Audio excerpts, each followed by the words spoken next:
Good to go? Okay, thank you very much. Good morning, everybody. And for those of you who are too sleepy to know the difference, this is the morning.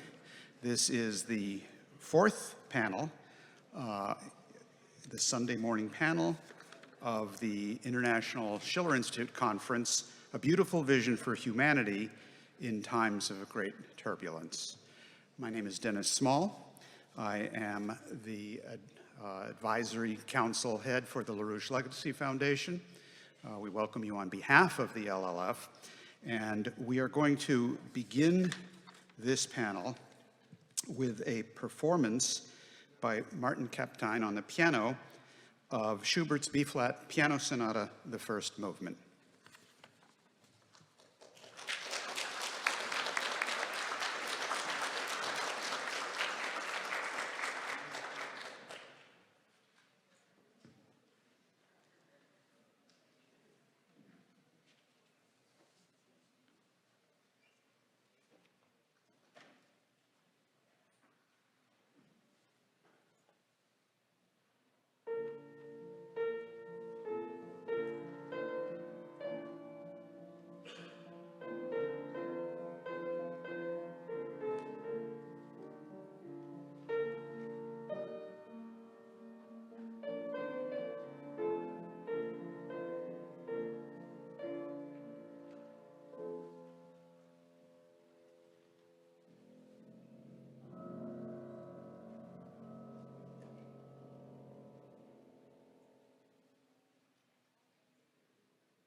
Bravo.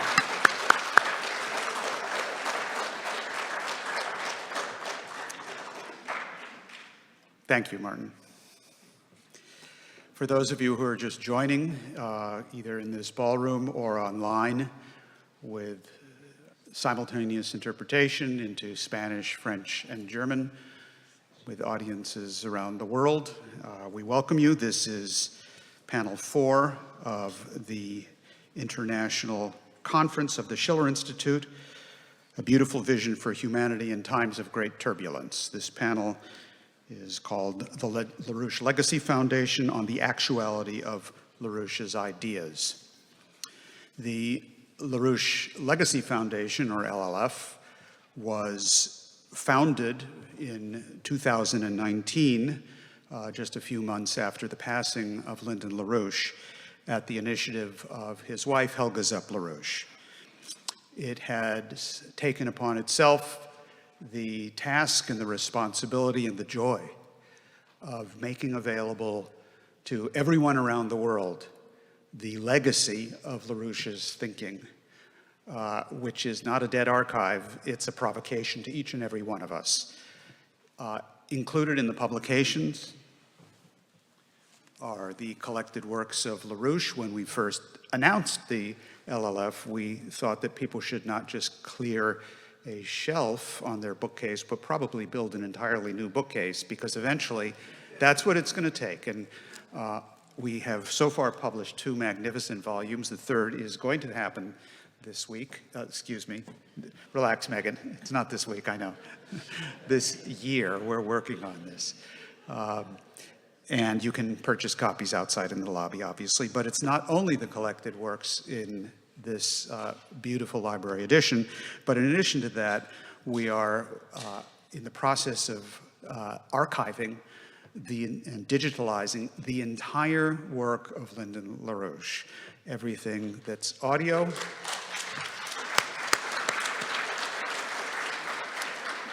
everything that's video, everything that's written, everything. So far, we're moving right along. I mean, to say that LaRouche was prolific is a absolutely ridiculous understatement. Maestro John Sigerson is a double maestro, because he's not only the musical director for the Schiller Institute, he's also the chief archivist. Or is that your title? In any event, he's the guy who's making this all happen. We so far have 2,600 articles and speeches published by LaRouche in EIR, other magazines. In addition to that, there's a very large number of articles that were published and only published before the digital age in New Solidarity, the New Federalist, and so on and so forth. I asked John a couple of days ago before this conference about how many, and he said, don't bother, because it's changing. It's well over 1,000, I think it's safe to say that. And as for the videos, there's well over 1,000 videos. You are going to see a small sampling, some excerpts. Some of these videos you will have seen, most you will have not. And this will include a first ever premiere of what we have found so far to be the earliest video that we have of Lynn, which is a 1975 speech to a conference in Boston, Massachusetts. And yes, there were video recorders then. But it took some work to digitize all of this. So it's all going to be available. Now, LaRouche was more than just incredibly prolific. He was a unique genius, the sort that comes across and exists once every century or two, fortunately for humanity.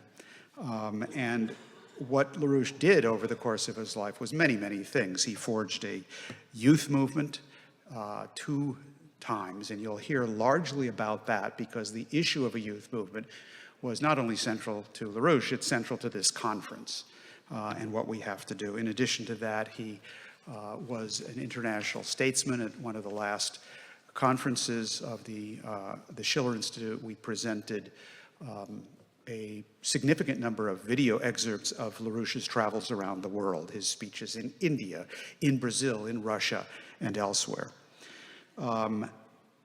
What you have heard the introduction to each of these panels, an excerpt of LaRouche, a video.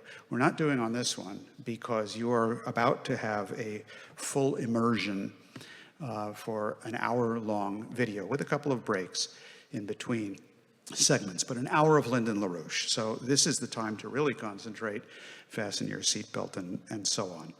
The first part of the videos that we're going to show you discuss and present something about LaRouche the statesman. His presidential campaigns, you will see him on the campaign trail in the 1980s in New Hampshire. I think we've even got a video clip with LaRouche with a bow tie, and he did wear a bow tie. You will then also see a 1999 very lively dialogue of Lynn with elected officials in the United States. And you will come away from that part of what we're going to present today, I guarantee you, with a question in your mind, and it will be a very worrisome question, and that is, why wasn't this man president of the United States? And that is going to be one of the topics which Diane Sare in particular is going to address, the issue of the presidency and the issue of LaRouche. Part of the answer to that is that he was framed and jailed in a totally lying, fabricated railroad, whose purpose was not only to jail LaRouche and some of his associates who were jailed along with him. A good number of them are here in this auditorium today.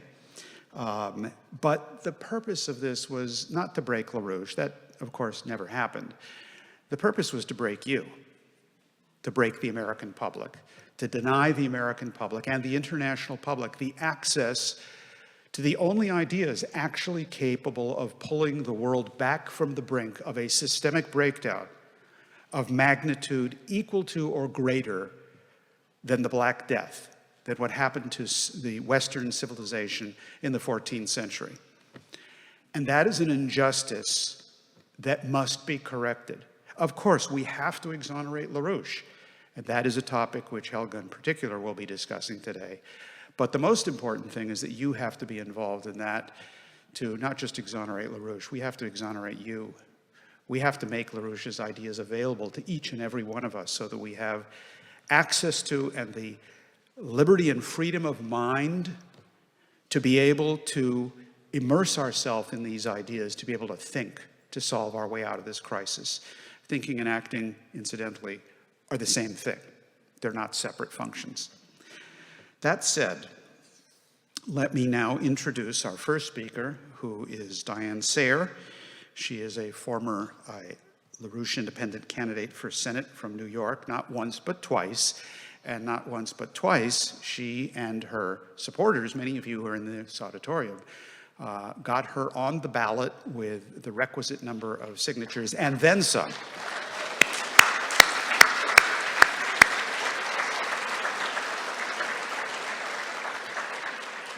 Not once, but twice, and was an FEC registered candidate.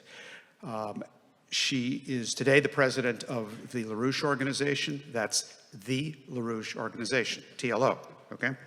And her topic today is Lyndon LaRouche, the power of the individual in a republic.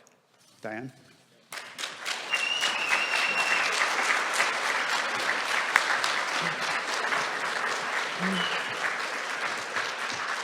Thank you. And I really want to thank a lot of people that you don't see in this room right now, our AV people who you do see sitting over here working hard.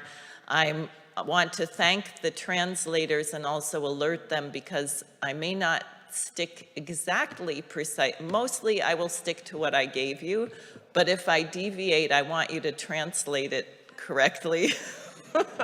So I'm giving you a wake up and thank you. They're all sitting in a little room upstairs for people who don't know, working on that. And we have a lot to do. So as the title of the conference implies, we are crossing into a new threshold, a new era for mankind.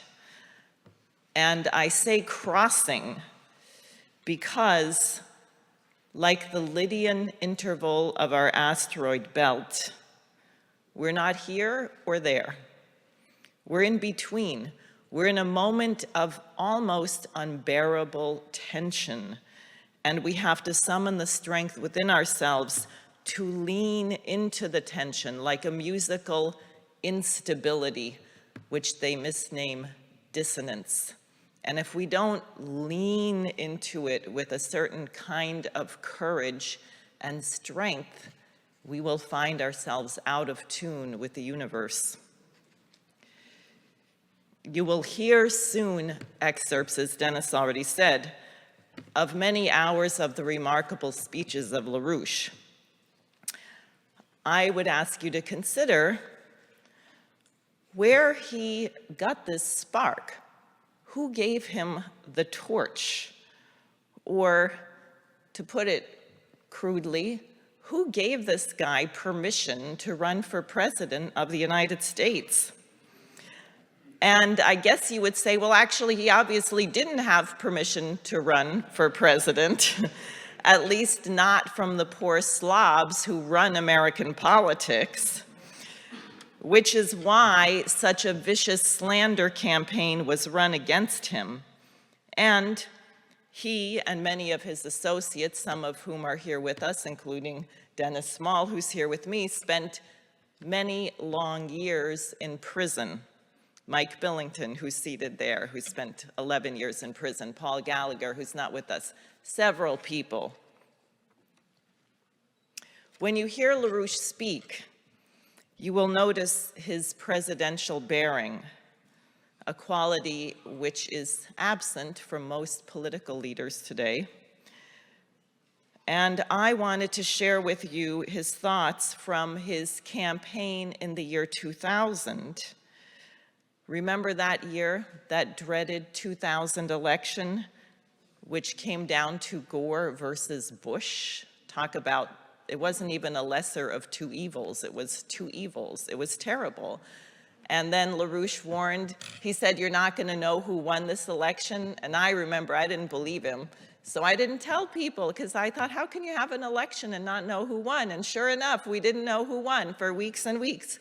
And it laid the groundwork for 9/11, which LaRouche warned about, because he said that Bush will not have a mandate. He will need a Reichstag fire event to rule by crisis management. So during that time, LaRouche wrote a program called Road to Recovery, which came out early in 1999, and he actually filed his paperwork with the FEC on his birthday, September 8th, 1997.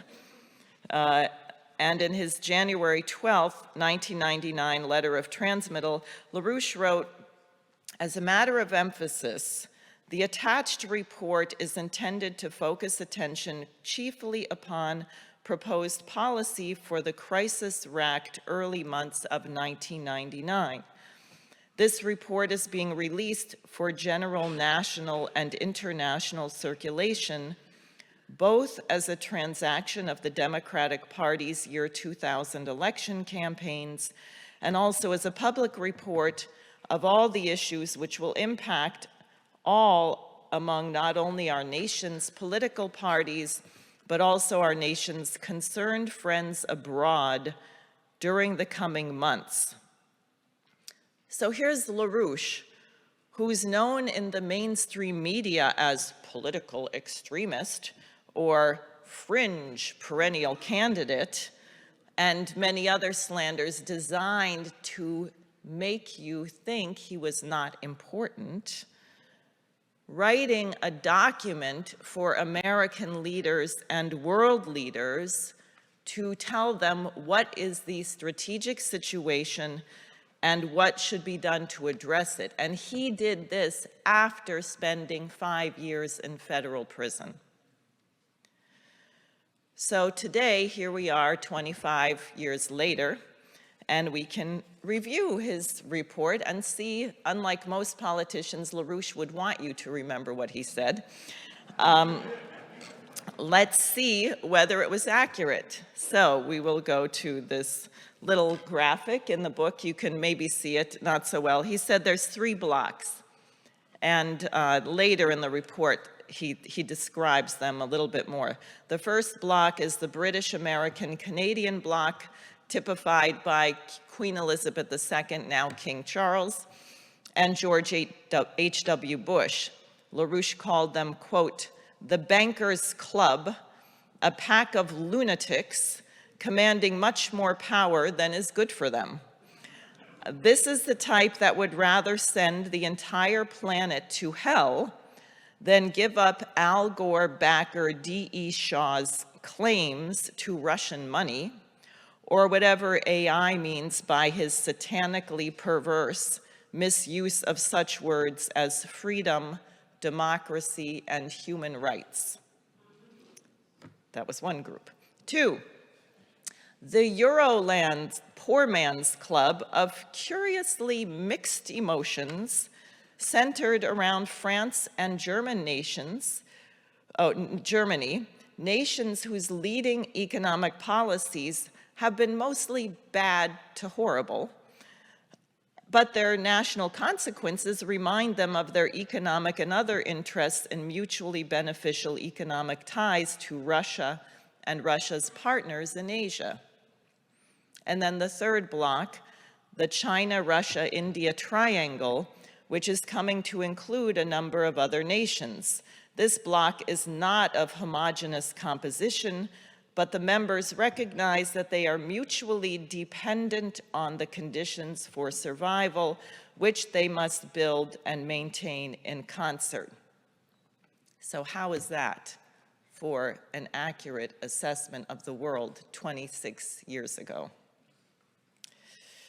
Today, there is an uproar in the first block, the Anglo bloc, because President Trump, with all of his many imperfections, does not want to be at war with Russia, nor does he want to be at war with any nation. Perhaps not for the noblest humanist reasons that we are talking about here, but certainly having a nuclear war can really make building hotels difficult and making deals. But look again at what LaRouche understood 26 years ago. There was no other leading political figure who indicated the direction of things, including the seed crystal, which I will say he and Helga, frankly, were involved in developing, of what is now known as the BRICS. This courageously truthful and scientific approach to human affairs is what qualified LaRouche to say, as he said in his 1999 report, if we are to get safely out of what has presently ripened now into the worst world economic crisis of the 20th century, we must scrap all those radical changes which have been adopted since President Richard Nixon's panic-stricken blunder of mid-August 1971. We must return to the successful policies identified with the Hamilton-Carey-List-Clay-Lincoln system, the so-called American system of political economy. I am the exemplary prospective future president who would lead the nation in taking just such remedial action, and also the model of reference for any other worthy prospective candidate, Democrat or Republican, who would do the same. That's who LaRouche was.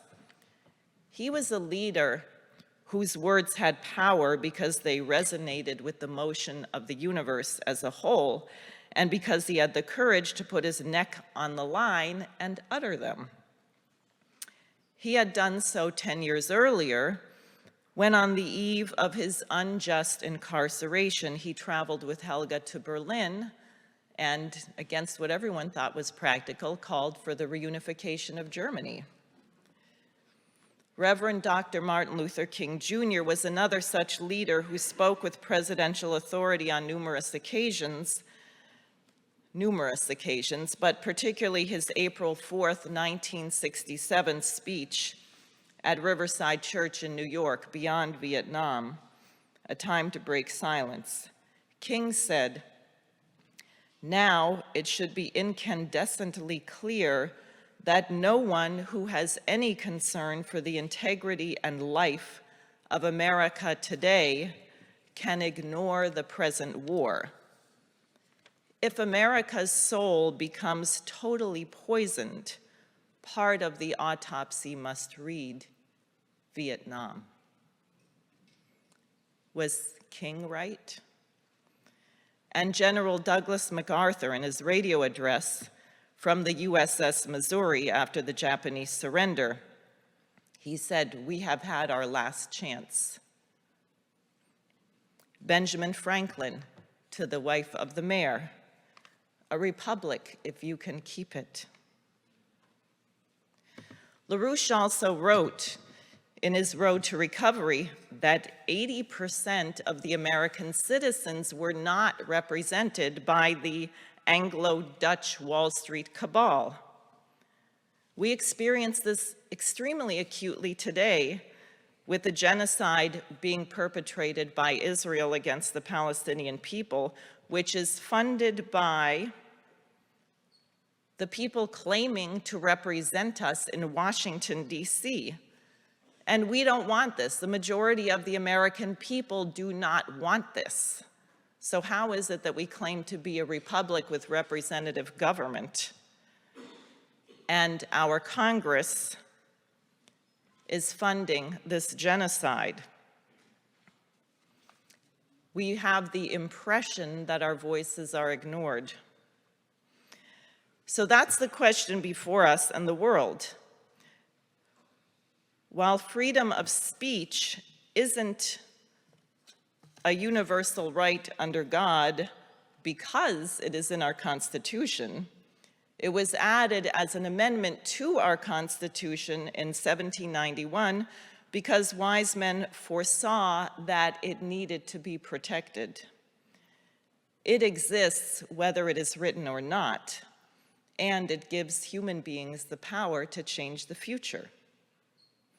In fact, as poet Percy Bysshe Shelley understood and explained to us in his Defense of Poetry, there is a power greater than ourselves, or our imperfect voices, which responds to the utterance of true ideas. Even under the most brutal dictatorship, good poets who live in the realm of the unseen perceive it most distinctly. Schiller, in his Wilhelm Tell, has the villagers say, "There is a limit to a tyrant's power." And the tyrant is not Donald Trump. The tyrant is your neighbor's belief in wrong ideas, foisted upon him by the lying news media in service to the oligarchical elites. We, through our speech, must give our neighbors better ideas. We have the advantage that the longer the truth is ignored, the worse things will be. Particularly worse will be the suffering of your neighbor as the economy continues to collapse. And such misery does tend to wake people up, particularly if there is a new and better policy dangling in front of their nose. Lyndon LaRouche's writings and speeches are filled with those beautiful ideas needed now to move mankind forward.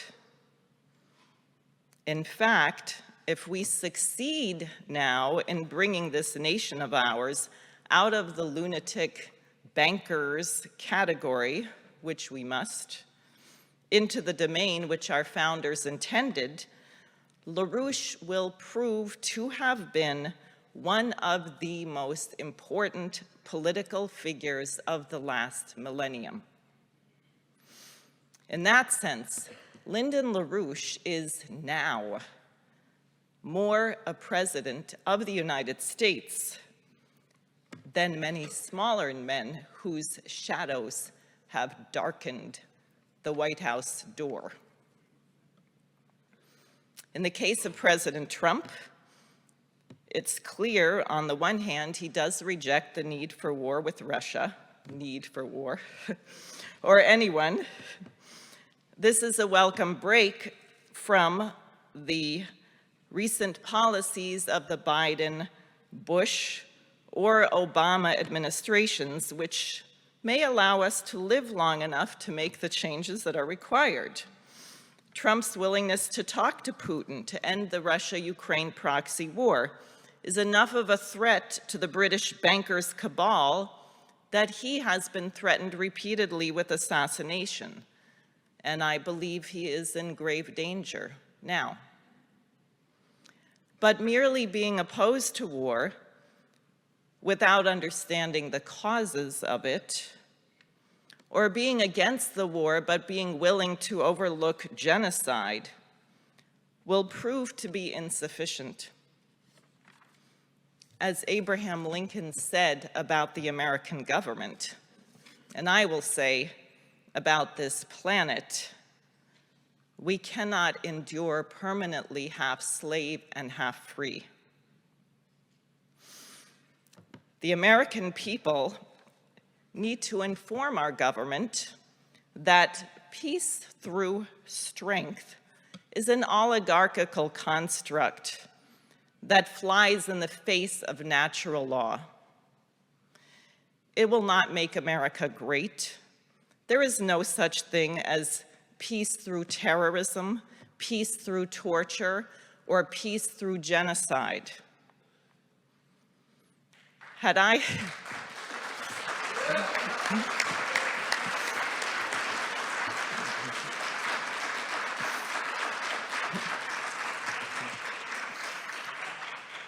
never met Lyndon LaRouche, I would never have known the potential goodness of our American Republic.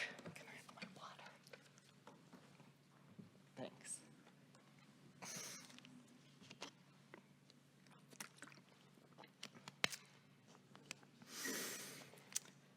Its rich history and the contributions of the, I don't know why I'm so, I need the Kleenex too.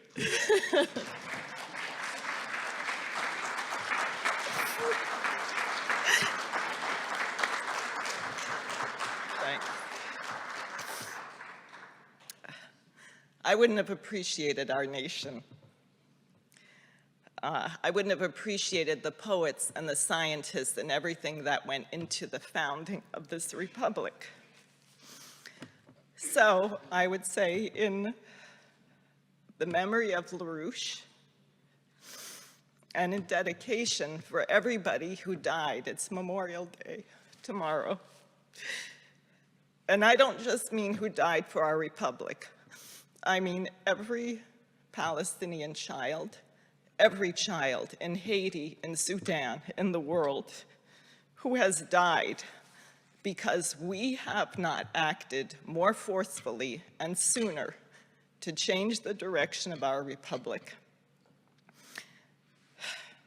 That it is now time for us to rid ourselves of our commitment to slavery, and I mean slavery of ourselves, and to stand up on our hind legs, as Lyndon LaRouche would say, and make the Republic of the United States stand up to what our founding fathers intended.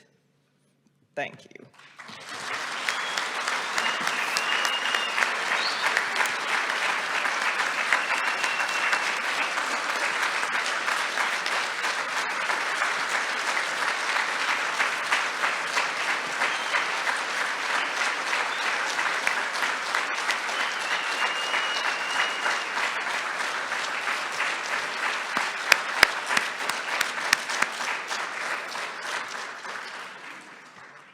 Thank you, Diane.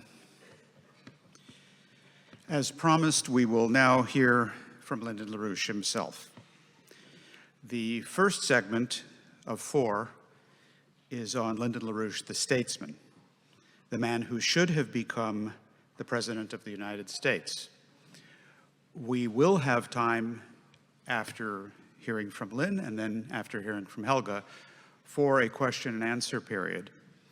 I would urge people to send those questions to the questions@schillerinstitute.org in any language you choose, and we will do our best to have those questions addressed. And as you listen to LaRouche, if you ever had a question that you wanted to ask Lynn, do it, because Helga will be here.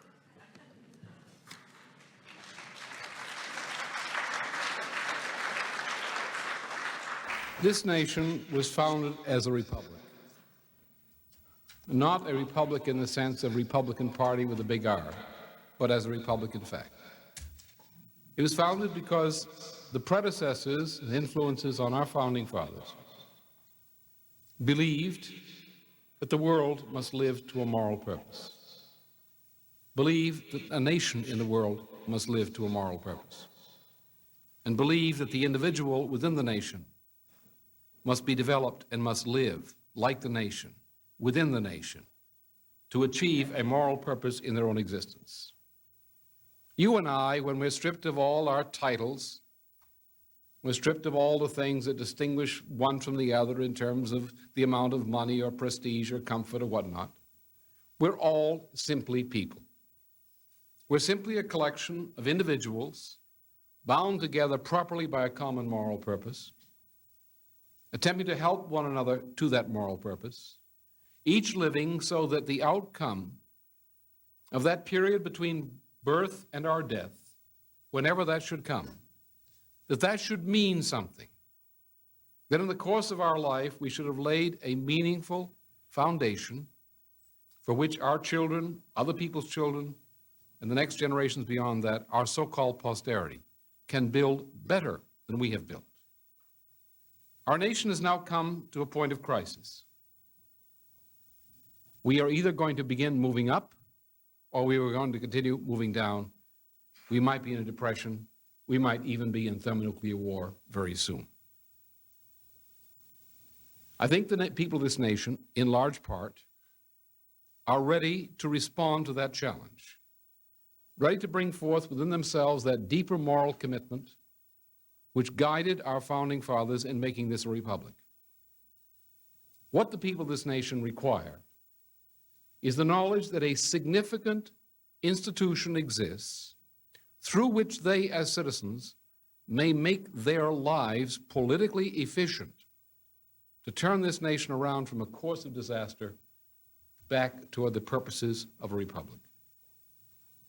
The voters in the state of New Hampshire, despite the New York Times and what it says about New Hampshire, the voters of New Hampshire have a singular chance to mortgage the entire national presidential election campaign to my candidacy. And once my candidacy becomes established in New Hampshire as potentially the winning candidacy in the nation, on that basis, we can arouse the good people of this nation and turn this around. I ask you to join with me in that purpose and that dedication. And I thank you for being here. Now, Roosevelt promised to Churchill at the Atlantic meeting and the Casablanca meeting, he said, no more will the United States fight world wars to save the British Empire in any shape or guise.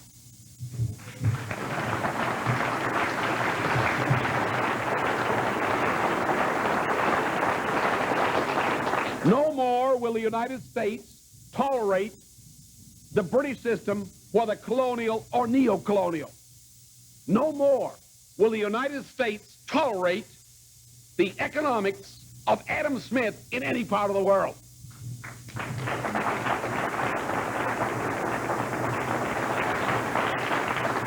We are going to take this aching, poor, hungry world and we're going to transform it with American methods.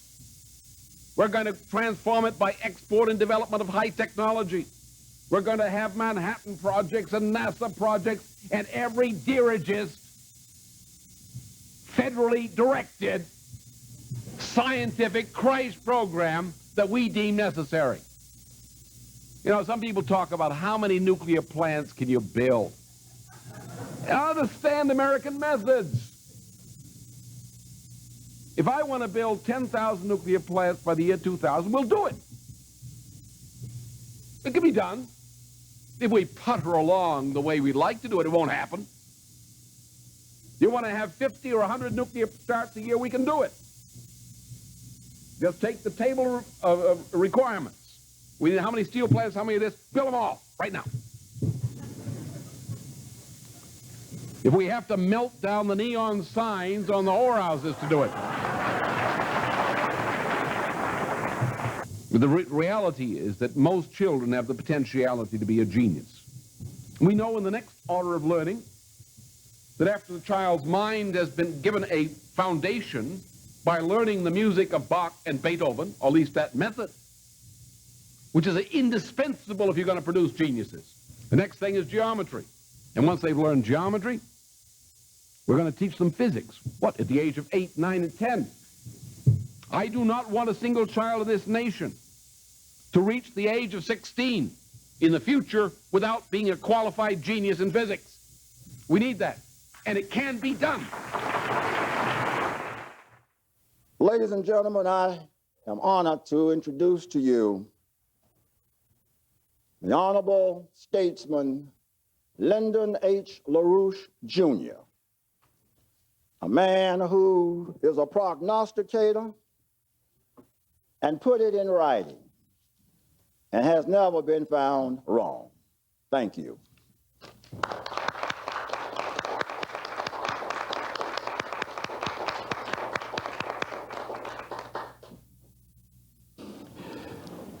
I would like to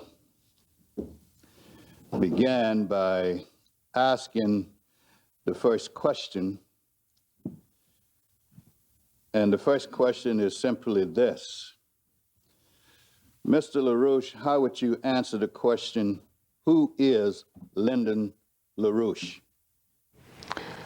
Well, I can say that I came out of the World War II period.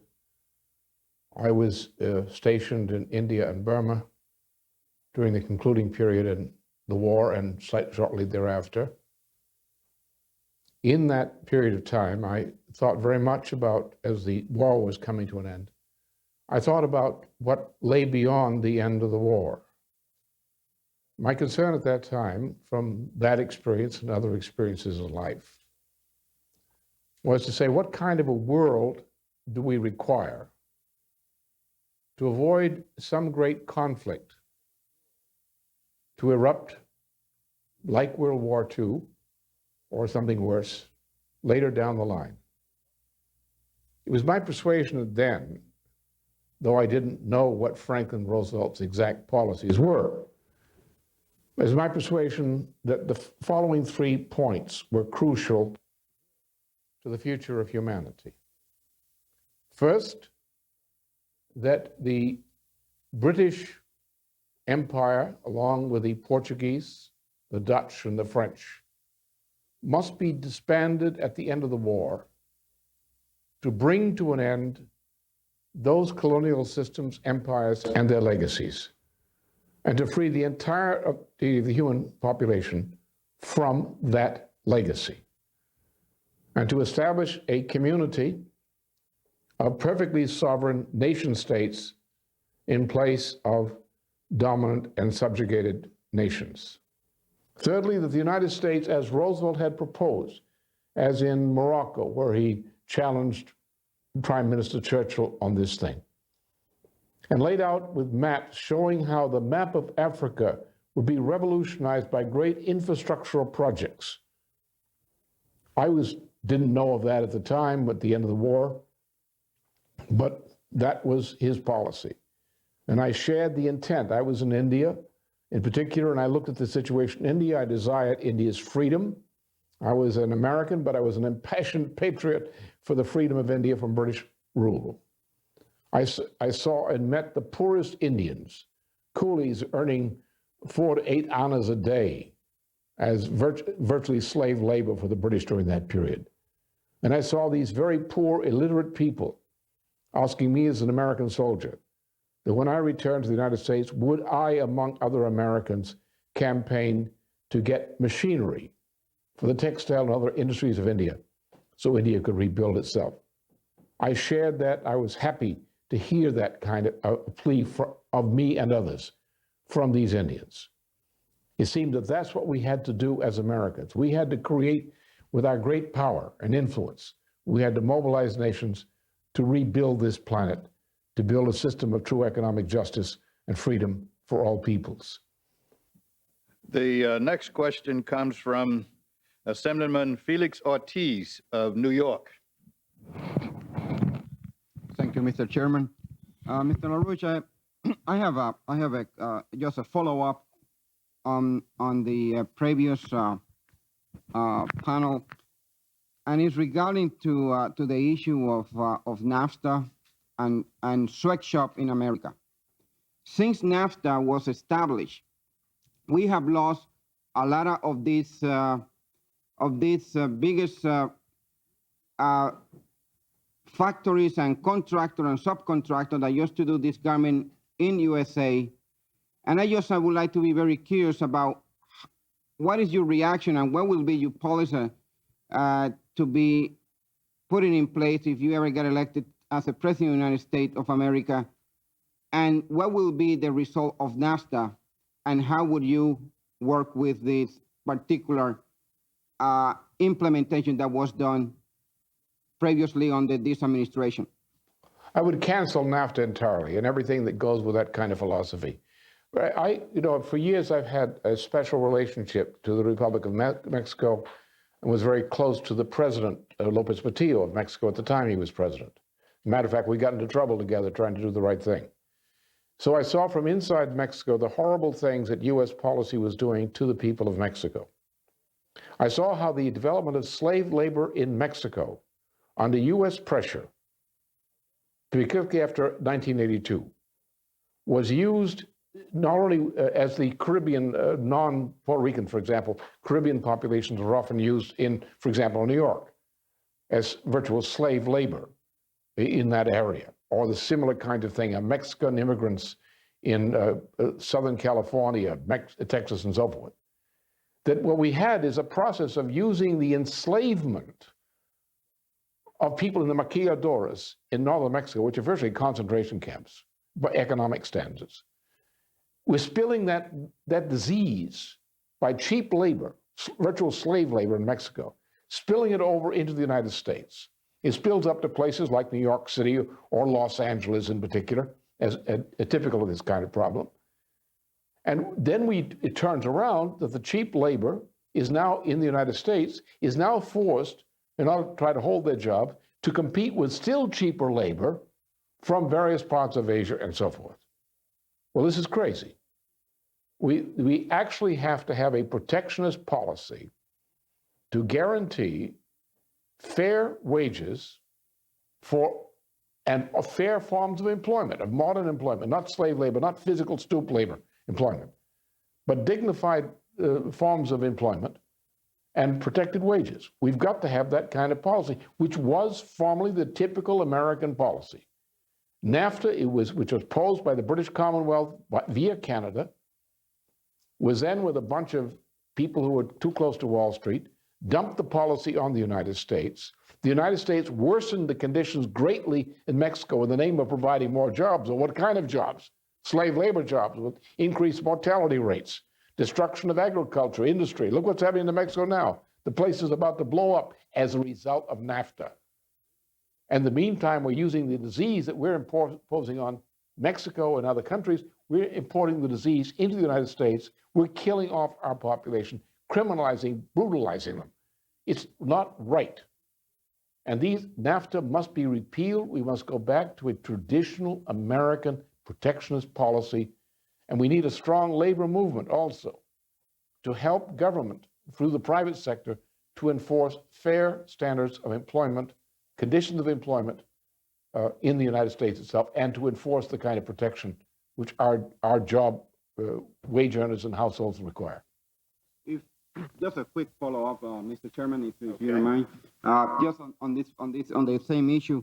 When you talk about national minimum wages, and I just came to my top of my head, if you elected, would you put a commission to trying to come out with some kind of resolution at the international level of where the American company are making contract with the international or the third world to make sure that those people who making garment will be able to make I would say a fair living?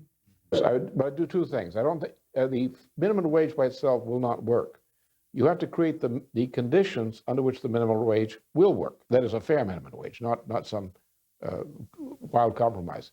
The way you do that is this. First of all, the first thing we have to do in the United States, we have to rebuild our infrastructure. Look, we're short of power. We're going to blackout and brownout, but now blackout. We see the effects of the lack of water management in terms of the recent drought pattern across the United States and its effect. Nothing is done about it. The destruction of infrastructure in the United States since 1971-72 is a great cause of loss. We have people who have very few skills. They can't qualify to compete on the world market in terms of skills. We have to create, through infrastructure jobs, we have to remedy these problems of shortage of infrastructure. We have to use this job creation as a way of building up a baseline for increase of levels of employment, for increase of standards of employment. We also have to have a sense of national purpose. And others, classes that he gave on German critical philosophy and many different things. But this is the first video. It's a September 1975 address in Boston. Please take note in this discussion of how the financial establishment goes after and harasses political groups that they can't deal with, including efforts to frame them up with phony charges by the IRS. Rather prescient, I would say, of what happened next. And then the second clip that you'll be seeing as part of this is taken from a 2002 discussion in Los Angeles that LaRouche was having with the second youth movement, which he was recruiting at the time, discussing the differences between the first youth movement and the second youth movement and why they occurred. The third segment you will see is LaRouche in action, organizing in 1999 at a Schiller Institute conference in Oberwesel, Germany. So the second video clip, please. First of all, I think very few people, even in the labor committees themselves as such, realize in comprehensive terms the extent to which we are shaping world policy. Now, we're doing it in two ways. We're not determining world policy, but our interventions are critically shaping world policy, just as the IDB did. As the world policy on development, economic cooperation, is shaped in a way in which it would not otherwise be shaped as a result of the IDB and related interventions. That policies on military questions are shaped in part because of our intervention on this question, particularly this past spring, and so forth. Now, the context of our influence is the issue of debt. This is the reason why we're in danger of a war, is the debt. Now, let me just indicate what we're up against first. How we're going to intervene is determined by what we're up against. See, imperialism is essentially, as Luxemburg described it, is a system of international loans which is imposed by might and politics upon the world. So Anglo-American intelligence, political intelligence, working out of policy-making think tanks, where they would decide what the policy was going to be, and then they would go to the pitiful little running errand boys like the Republican and Democratic Party machines and saying, okay, boys, if you want your money, your goodies, you don't want to get framed up, busted, killed, etc., this is the policy you will implement. And that's the way the world has been run. Now that's what we're up against. The world has been run by an invisible government, increasingly since the late 1870s and 1880s. And Rockefeller is the king of the invisible empire. The idea that you can go down on the basis of having the support of a large constituency and go up to the invisible government or its representatives out in front, in the front office, and say, look, I represent so many people, we want this, therefore you got to give it to us. You're foolish. You're silly. You're a dope. You don't understand politics. See, because the essential thing is, if that's all you've got, the guy is going to say, hey, you know, I got a little problem. I got this bunch of jerks out here, and they got 20% of my constituency, and they're demanding this. Now, how the hell am I going to screw them? And then somebody will say, well, why don't you call up so-and-so? He knows how to deal with these situations. Get some organizers in there and screw the whole thing up.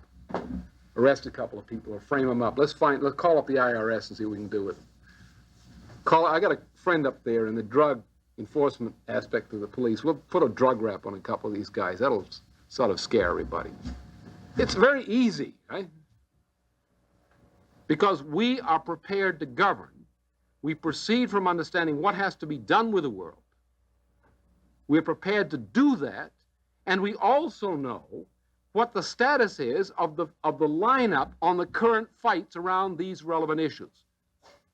We know what the game is, how the game is being played generally, and what has to be done today, tomorrow, and so forth in different parts of the world. I was doing this in teaching in 1966 to 1973. I was dealing with a different population than exists today. In that time, the population was the baby boomer generation, was going through university, secondary school. And they were really, shall we say, deeply into Freud. And they were deeply into Marx, one way or the other. Everybody thought they knew about Marx. They didn't read the books, but they would sometimes take a few phrases out of this secondhand or something, and they'd quote that all over the place. But the problem today is different. The society today is existentialist, which is a transition from that. Society today is, you know, how many people can you kill? I mean, everyone you hate, and plus a few besides, just in case you might hate them. So that there's that kind of fundamental difference. Today the question is this, is absolute lack of education in the public school system and the universities, real education. It's an existentialist society, which people have no sense of any connection. They don't feel connected. They don't have connections. They have disconnections. And my concern is to get, I say, the only approach is to go inside people of your age, for example, to get inside and to touch on the question of definitions of what is humanity. What's the difference between man and a monkey? How do you fit into society? How do you get some control in society? What's your future going to be? And it's how to get people out of this sense of, I don't know anything, I just have these impulses. Or I'm in this subculture and I have this influence. And to get people to find their human identity as human beings. And that's the thing today, is to get at humanity as such, as opposed to existentialist rejection of humanity, the baselessness. So the problem today is different, as you see right here, among the discussions here. In former times, you would have a so-called discussion of science. It might not have been worth too much. Today, you don't have any real discussion of science at all. You don't have any education in the school system to worry about. There's nothing going on there except brainwashing. No education to speak of. So therefore, my problem is, how do I get people in your age group, especially because you've got to move the older people. You know, they've decided they're headed toward the grave prematurely. I don't feel like that. But these younger guys, are prematurely dead, are determined to become dead. And you're going to have to move them and bring them back to life. And they will, because they respect you. You're important to them. You are their future. And therefore, they have to respond to you. But my job is to get to you and to get others to get to you and to awaken in you an awareness of what we might call knowledge, what it is to be human, and to make it your own, not something that you're able to recite in an examination, but something you know, you own it. And that's my job right now. Different times, different circumstances, principles remain the same, circumstances have changed. This is the method of science, and this is the method of classical art. And when you look at this in this way, what is the result? You look at the history of Western civilization, European civilization, as it's been extended worldwide. What do? You say, where did the civilization begin? For what do you look? Let's take the case of this fellow, Thieme, up at Göttingen, who wrote this paper on a discovery in a deep mine in Germany, where they discovered artifacts which demonstrated that at least 400,000 years ago, in Germany, oh boy, the British won't like that, someone had crafted throwing spears whose crafting showed that they had discovered principles, something that no ape can do, including Prince Philip. He professes to be an ape, therefore obviously he's stupid. He's an animal. He says he's an animal. He says his son is an animal. And after all, he ought to know. Maybe it's because of him, maybe it's because of the girl he married. But somebody's responsible for the fact that poor Charles is merely an animal, according to his father. And he should know. I mean, he signed the papers. It makes it official. How do you know the difference? That this was a man who had these spears, not an ape. How do you know that? By looking at the specimen of the man? By subjecting him to a gene test? By getting biologists to come in and look at the evidence? No. You can't learn very much from the biological evidence to distinguish between a great ape and a human being. What's the difference between an ape and a human being? The human being is capable of Socratic forms of cognition. The ape is not. How do we know this was a human being 400,000 years ago? Because the product of his hand was the fruit of a mind with cognition, or minds with cognition. How do we develop our children, and when we develop them? By instilling in them, through the forms of nurture and education, to stimulate their Socratic powers of cognition. Therefore, what is history?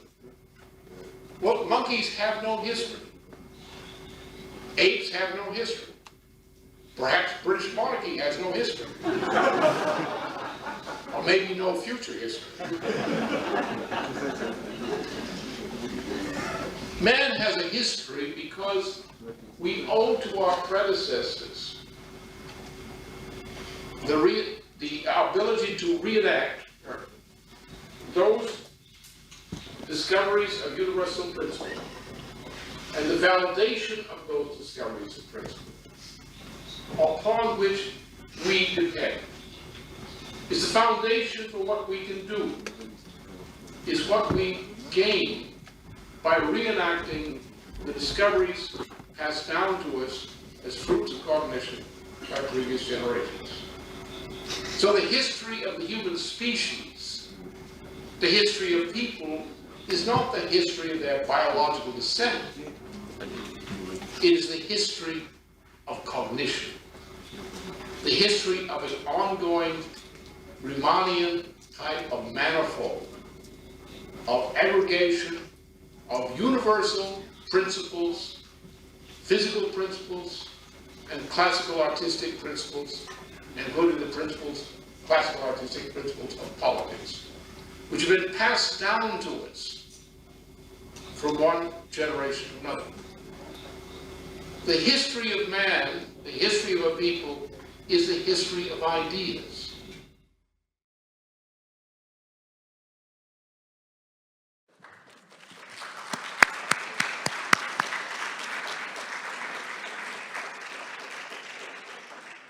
I don't know who is this working now? Yes. I don't know who the cameraman was there, or camera woman. It was jerky at points, but whoever it was, we give them special thanks.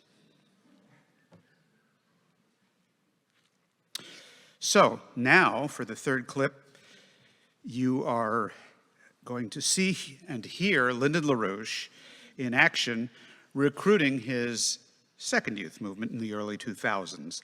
It began on the West Coast in Los Angeles, somewhat San Francisco, Seattle, and so on.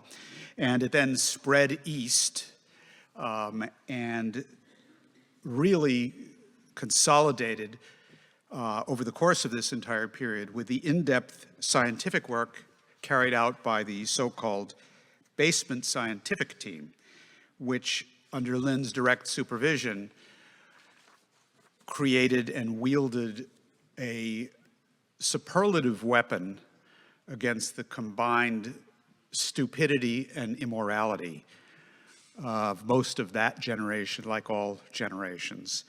And you will see LaRouche in the process of doing this in what is a rather raucous youth cadre school in Los Angeles in August 2002, where the youth peppered LaRouche with every imaginable question under the sun about the meaning of life, the meaning of their life, the meaning of political activity, and the future that they would be choosing for themselves and, by extension, for the world and the universe on the basis of the ideas that LaRouche presented there.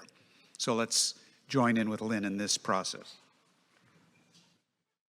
So I think the most orderly thing to do is I'll just arbitrarily pick people out who have questions. But raise your hand and identify yourself, and let's take as many questions as we have time for. I have a question about the privatization issue. Should it has several parts to it. Should the resources of the land belong to the federal government?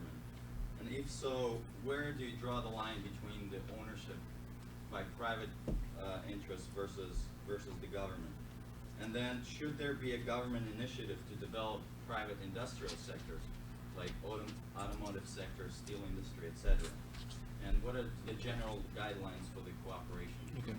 Well, first of all, there is no such thing as an inherent ownership of land by an individual. That does not exist. There's no such right. What does exist is the right created by governments to entitle people to hold land as in a property form under certain conditions. What the nature of man is, we all die. Now, if you're all going to die, where does the property go when you die? So what's your interest in property? Your interest in property is, first of all, use. The right of use, the access to use of something. A right given to you under certain conditions by society. And a right which is protected by society under these conditions. More importantly, what happens to you after you die? What does it all mean? There was this famous cartoon by a famous cartoonist for the New Yorker many years ago, Abner Dean. And he drew this cartoon depicting a horde of mourning people, all naked, lining the sidewalks while a glass coffin was being carried down, and the corpse was lying in the coffin, such, and the caption was, "I wonder what that was all about." A very telling, one of the better cartoons, I think, of modern culture. Huh?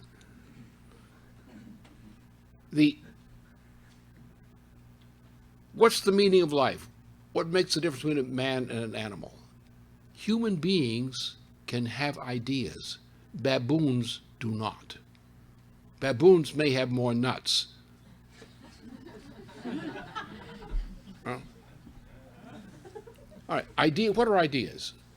Take the history. If, as I've said often again, if man were a higher ape, which is what the idiots say he is, academic idiots, British idiots, brutish idiots say he is, then the human population of this planet would never have exceeded several million individuals under the conditions which have existed during a span of at least 2 million years. So how do we have several billion people now? Our species, if we were a baboon or a higher ape, would never be capable of that. What's the difference? Ideas. A baboon cannot develop an idea. Culture is the transmission of discovered ideas from one generation person to another over successive generations. The power of mankind to improve his power as a species over nature comes from the transmission and accumulation of these ideas. It is this social process of linking the minds together in terms of ideas. Then you think of yourself. You say, okay, I'm going to die. What happens to what I've done after I die? Have I made a contribution? What do I think the future of mankind must be after I'm gone? How must I be seen 3 generations ahead after I'm dead? When you can think in that way, you begin to be truly human. And it's only when you think in that way that questions of the type that you pose around property can be properly answered. The question is, our interest lies in humanity, the human species, which we call as a creature made in the image of the creator of the universe. Why do we say so? We have proof. Because mankind has a power, the power of ideas which no other species except the creator has. We not only are able to change our relationship to nature, we are able to change nature. Some people say the sun will die and we will go with it some billions of years from now. I say no, not if I'm around. Or if somebody who thinks like I does intervenes in the process. We are going to control more and more of the universe. Just the way we improve land, the way we improve other things, we are going to improve the universe. That's our mission. Our mission is to manage the universe. Our mission is to be, in a sense, the servant of God in managing the universe. We must keep that work going. Our mission in life is to keep that work going, to make progress. And therefore, we should give to ourselves and our people certain instruments of authority which they require to do their job, to raise their family, to conduct an enterprise which is useful for society, to perform some other function which is useful for society. And they must have the right and the sovereignty in that matter to do their job. So essentially, under the American system of political economy, as defined by Alexander Hamilton and others, we divide the economy of society into 2 general categories, the public sector and the private sector. In the public sector, we must provide those things which are absolutely necessary to society. That is, the government must assure that these conditions are provided and these improvements are provided. But as you see in the problem of the Soviet system, that does not work by that means alone.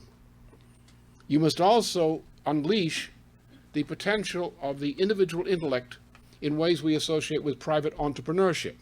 I'm not talking about shareholders. Shareholders are parasites. They're not entrepreneurs. A shareholder says, I want my profit. The entrepreneur doesn't think that way. The entrepreneur thinks in terms, I must do something for society. I want to do this for society. I want to make things better, and in the process do something for my family. And therefore, I need certain freedom. Give me the freedom.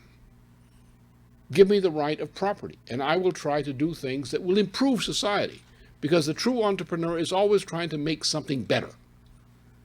And the true entrepreneur is always thinking in terms of principles and technologies derived from principles, how to make something better.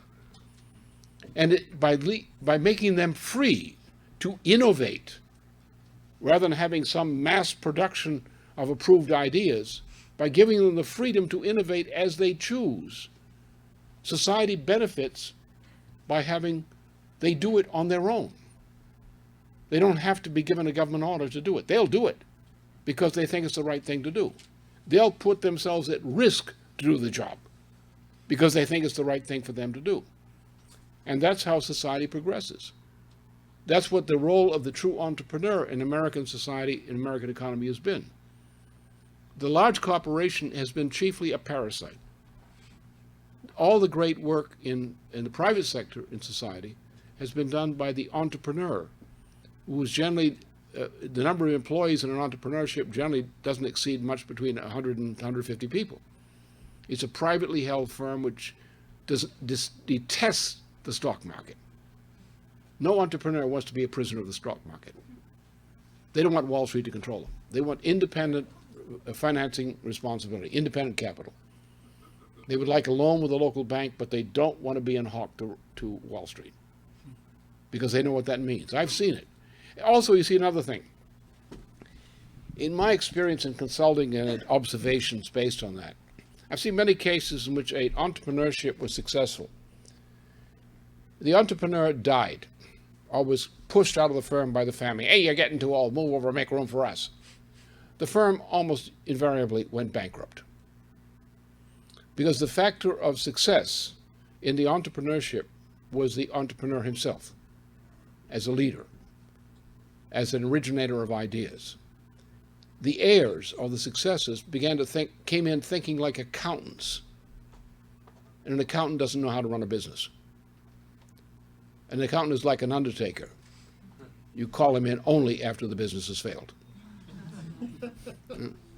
So into this condition, the entrepreneurship and the question of the private family's right to a private holding for the purpose of raising a family in successive generations, that is a protected right. It's not an absolute right. It's a protected right by prudent societies as opposed to other forms.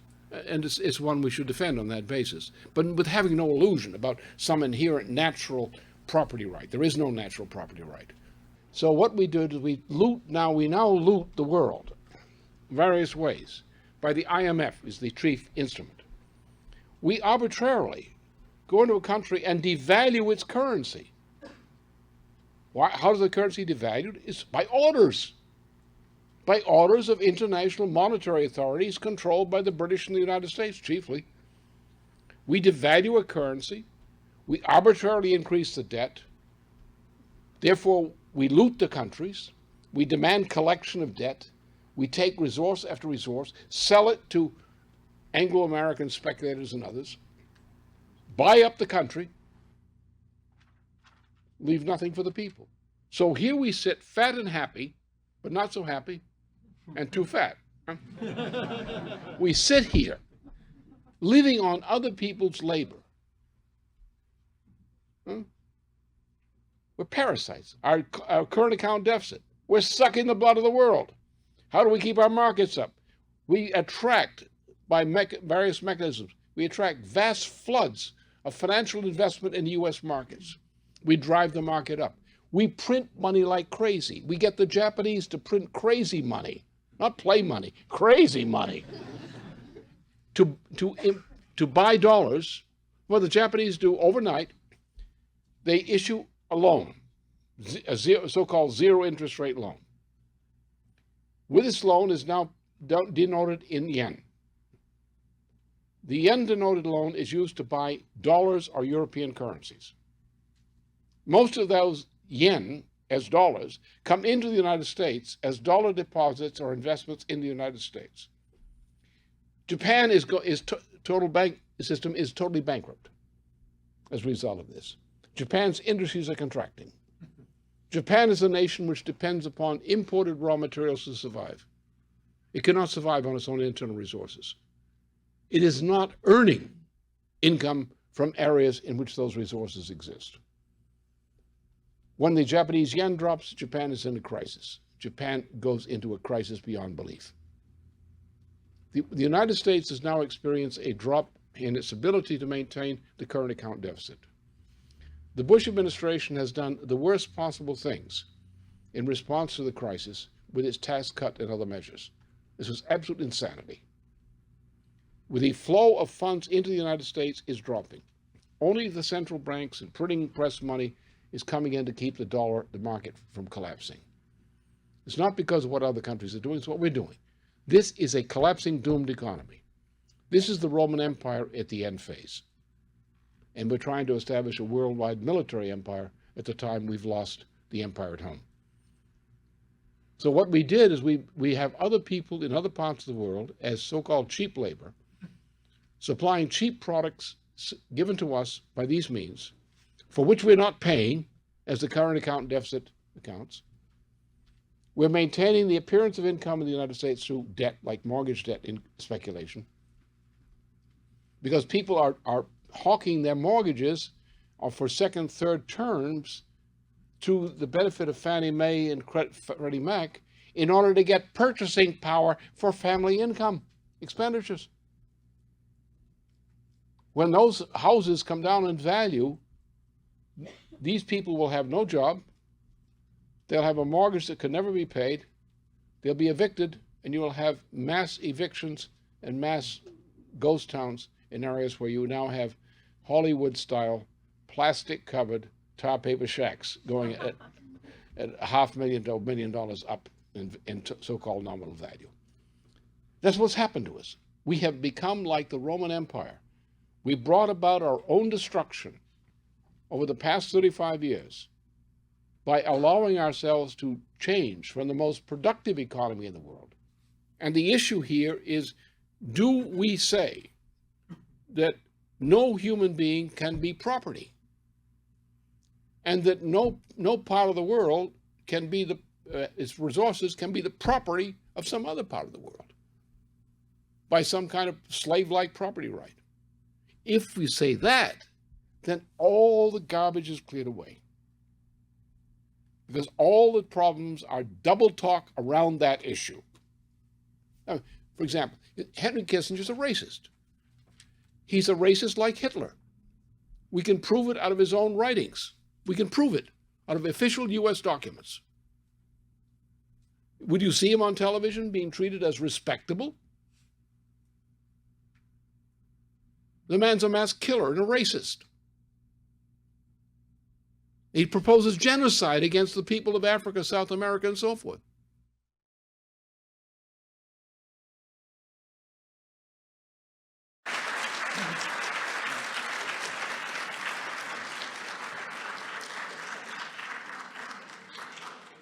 So for those of you who have been losing sleep, worried about what's going to happen to the sun a couple of million years from now, I think you can rest assured, because Lynn will be around.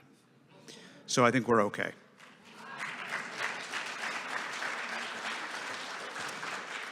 We now turn to the fourth and last clip of this panel presentation by Lyndon LaRouche.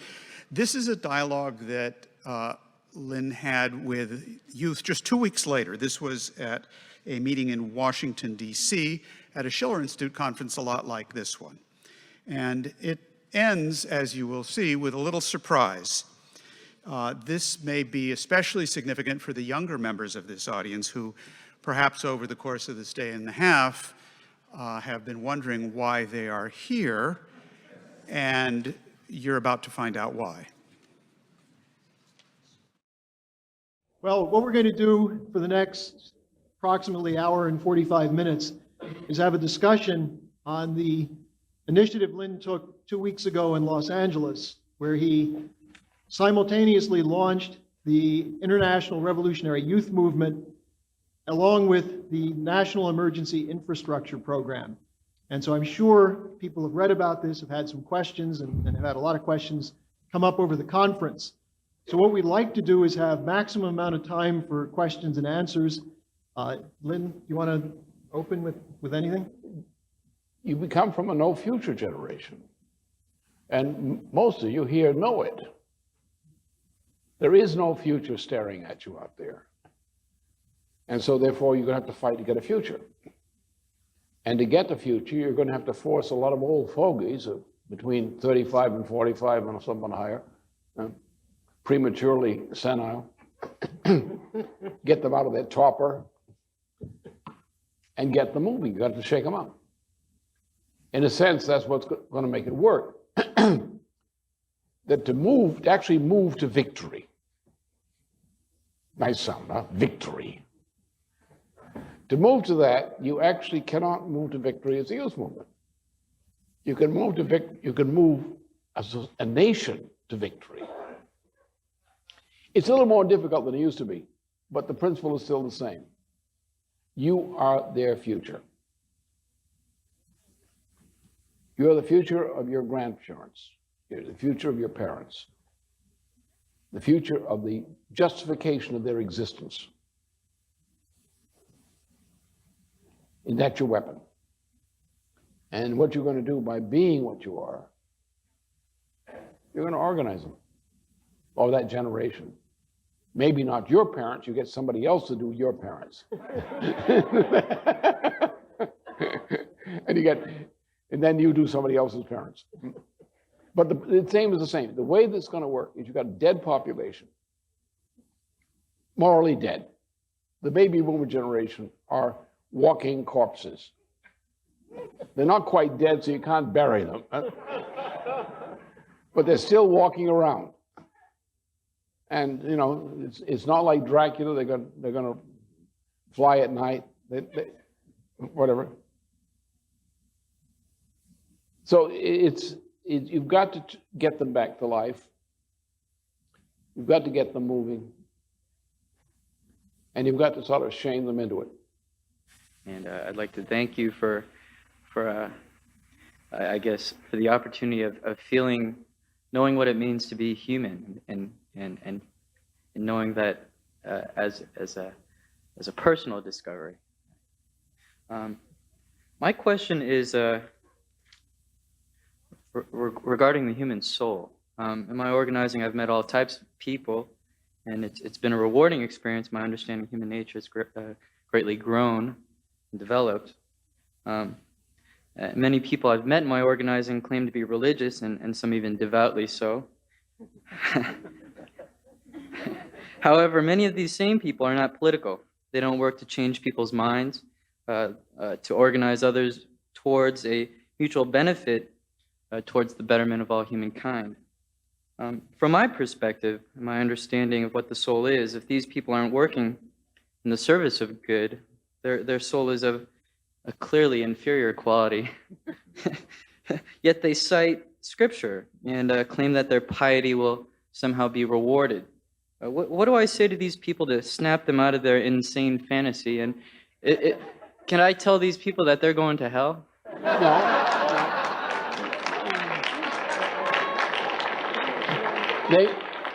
The smart answer would be they're probably already there. And if you told them they were already in hell, if you told them they were going to hell, they'd be angry. If you told them they're already living there, they'd say, how did you know? The question of immortality, this is a very crucial thing, which is dealt with by Plato especially, famously, and dealt with brilliantly as a reprise of Plato by Moses Mendelssohn. And my view of the thing, I'm more pleased with my view than either Plato's or Moses Mendelssohn's. Well, because I know it myself. You see, that's probably the big advantage. If you know something yourself rather than knowing what somebody's told you or tried to replicate what they thought, it's sometimes easier. But if you can create a discovery, and if you not only create a discovery which enabled you to improve man's mastery of the universe, but you know that the transmission of such discoveries from one generation to the next as an experience of discovery is what enables the human race to progress. And the lack of such discoveries or denial of such discoveries is what causes the human race to fail. Then you have a sense that living in your space and your time and acting creatively is an immortal act. Because if you take mankind as a whole, the universality of mankind is man's development. If you are contributing to the development of the human species, You are reaching back to justify those who came before you because you are an outcome of them. And by improving the outcome of their life, of which you are a part, you're making their life more meaningful. If they were slaves and you were free, and you do something which is unslave-like, you free them from slavery, not in the flesh, but in the meaning of their lives. So you can now change the meaning of the lives of people who went before you by doing good deeds which give their life a better meaning, a better outcome than they were able to enjoy while they were alive. Huh? So this gives you a sense of what immortality is. It's being a part of a universality, which is immediately the human species. You are working to make it better, the human species better. Anything you contribute to the human species is forever, past and future. Therefore, you have a sense of immortality. The Calvinists of Geneva were largely Cathars. Calvin was a Cathar. Mandeville was a Cathar. Adam Smith's doctrine is that of the Cathars. John Locke, doctrine, Cathar. Jonathan Edwards, the United States, the Great Awakening, Cathar. Doctrine. What's the doctrine? The doctrine is you're a no good. You're not worth anything. It doesn't mean what you do. If God in his stupidity and blindness chooses to love you and adopt you, everything will be done for you. Now, who's God? Well, God is a little guy who lives under the floorboards of the universe. And when the dice are thrown, he fixes the dice so that you become rich and the other guy gets poor. That is the religion, the kind of religion you're talking about. That the religion, if you do this, if you join this organization and say these magic words and go through this ritual, you're going to be taken care of. Not in this life. Maybe in this life. Maybe we'll have the Battle of Armageddon. You won't have to pay the rent next month. Or something like that. So it's that kind of stupid people who are faced with anxiety, who feel their lives are worthless, want to feel important. And somebody comes along and says, if you believe this, and if you believe it hard enough, if you get down on your knees and really believe it, you will imagine it's going to happen. And that's what you want. So it's a form of mass entertainment of this type, pernicious type. So my view on the matter is dealing with people like that. Don't bother arguing with them with their silly nonsense. Tell them the truth. Everybody dies. So you've got to find, don't wait until after you're dead to find out if it worked out. Get a hold on it now. What's the hold on it now? Is to know that you have immortality. Real immortality. Human immortality. Not some deal sold to you by an out-of-work used car salesman. I saw a documentary recently about mass female sterilization experiments done in Puerto Rico. And this was done over the period of time between the 1920s and the 1970s. They also tested methods of birth control on these women, which are much stronger than what is used today. And so what I'm wondering is, as US citizens, which these people are, like, how was that allowed to go on for so long over the heads of the American public? Because Puerto Rico was chosen as an experimental ground, together with many of the other Caribbean islands, for various kinds of sociological and medical experiments. One of this was the birth control experiment. This was done early on and was done as a part of what became Kissinger's NSSM 200. The idea was, we're going to reduce the population. We're going to use birth control. We're going to find out what the effects of using birth control are. Because the population of Puerto Rico had shall we say, a high propensity for producing babies. And this is not merely producing a number of babies. This involves a cultural tradition, a family tradition in families of a people of a culture. Their idea of having a large number of children, having a family, was very important to them. And so what the experimenters were interested in were the psychological effects of birth deprivations as well as birth control. Also, the Caribbean islands were used, including Puerto Rico, as a part of this, were used as a place for conducting medical experiments which would have been considered crimes in the United States.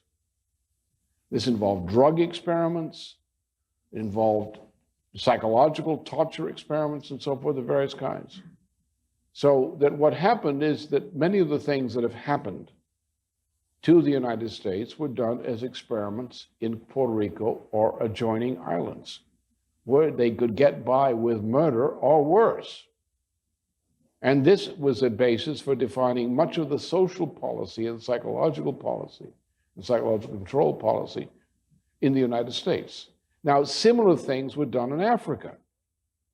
African populations were used for human experiments. And the worry was that HIV may have come out of some of the way the experiments were done on immunization in Africa, that you might have actually produced a species jump from green monkeys to human beings by the way things were being done in Africa. So this is the general problem, is we have crimes are being committed and have been for a long time, and Puerto Rico was treated as a place where they could get by with it, because you had one section of the Puerto Rican population which was convinced it was an oligarchy. They had this idea they were a Spanish oligarchy. And they looked at the rest of the population as being peasants, for whom they had contempt in practice as well as in attitude. And they were completely indifferent to what might be done to these poor people in that island. They didn't care.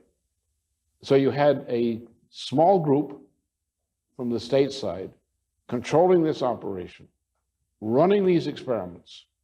And the birth control experiment, which is referred to, is typical of that. It was an experiment, a sociological experiment on both how to launch birth control and how to get benefit from the curious side effects of an imposed change of culture in a population. Mean, nasty. Hello, Lynn. Hello, Helga. I've seen you in Beverly. Well, I'm from France, and we came with a little crew from France here to bring back home the American Revolution, #2. Or maybe it's the same, I don't know. So we were having a meeting with Helga and the youth of Europe, and there was friends of yours, Erin, Dave, people like that, and they told us, just do it. Well, okay. So we are here. We are here.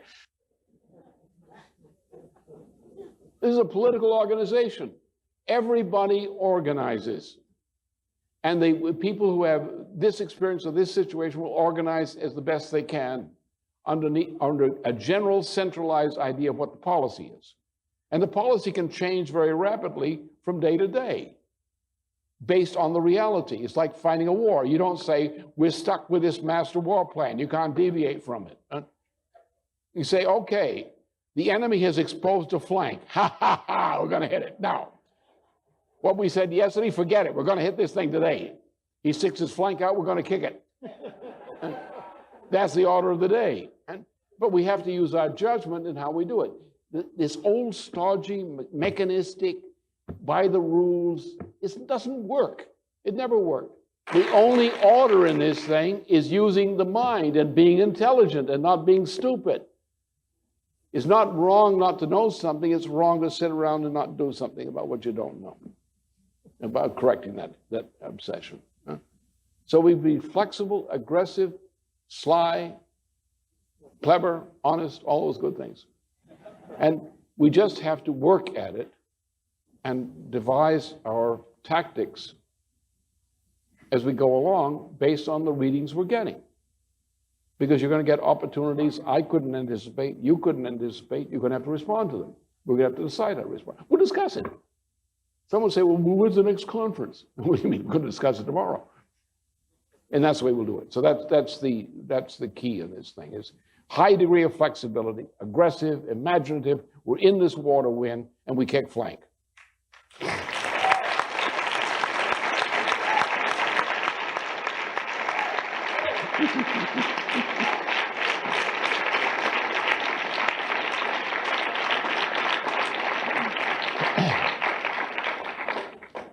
I just want to say this, that the biggest threat to a youth movement would be to assume that what has happened in the last year or 2 years would be an extension for the future.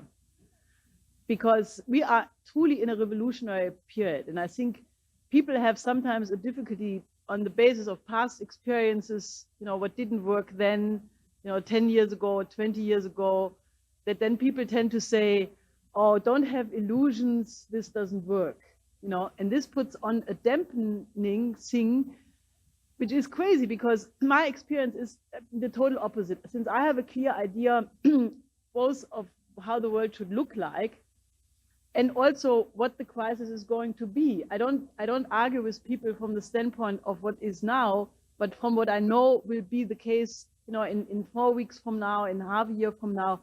And when you do that, I mean, you would be surprised how many things we can now get in terms of total breakthroughs. So I think, we really are in a period in which you cannot project your experience from the past into the future, because that is necessarily wrong. You have to truly be, you have to have a vision, what you want, and then you use any flank which opens up. So I think if we proceed this way, I know we can win.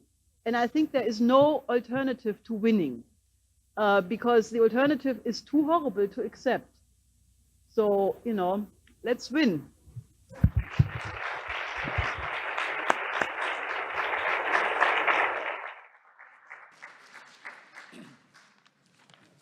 Surprise. So now perhaps the younger members of the audience in particular know why they're here.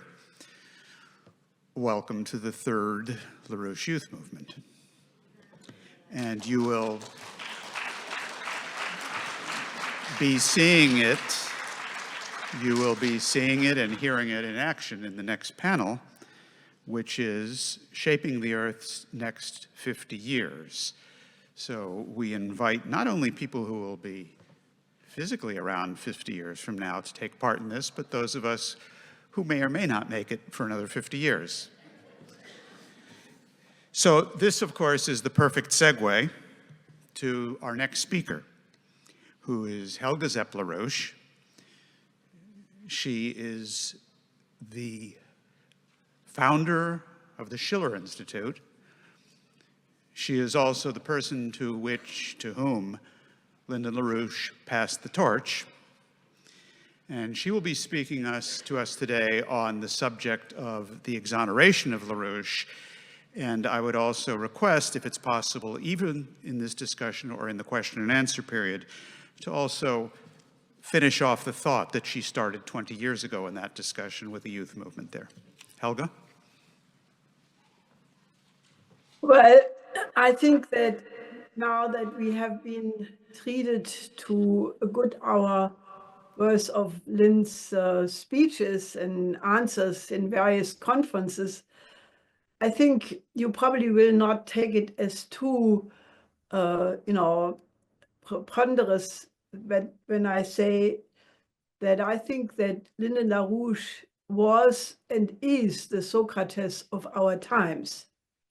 And, just as a mental exercise, especially now I'm talking to the people who are watching on the internet and all of those people who will watch this program afterwards, after this conference is over, to put out of your mind all the possible garbage and slanders and, distortions, what you normally associate when you hear the word Lyndon LaRouche.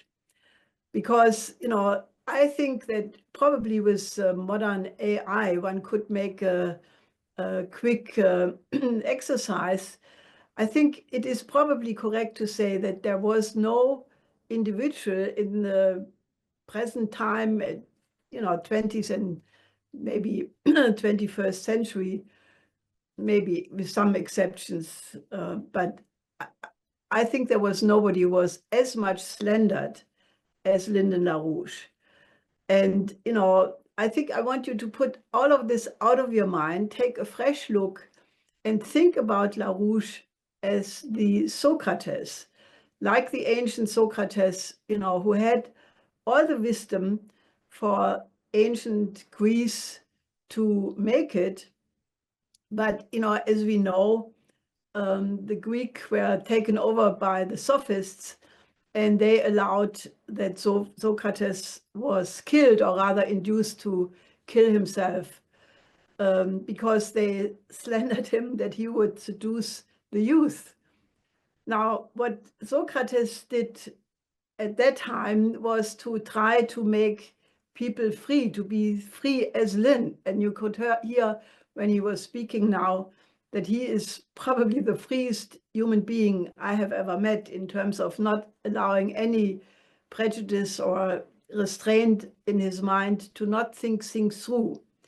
So think about LaRouche as a Socrates, and go to the LaRouche library and our other website archives and start to read LaRouche, start to actually study LaRouche, because this is not something you can accomplish with a quick look or summary, because Lynn has, as Dennis was mentioning earlier, thousands of articles, speeches, and he was for sure the most prolific writer I knew. When he was in good shape, he would produce up to 80 pages per day, including footnotes, including all the necessary work for the editorial. So they had actually nothing more to do than to process his works to the printer. So look at LaRouche, take some time, study some of his works, which is not easy, because what Lynn did was enormous. But before I come to that, let's situate this in the present discussion and why it is so urgent that you do that. Now, many people in the United States in the recent period started to become quite vocal about the demise of the United States. And they, say, this is an empire, it is going down like every empire ever went, in history.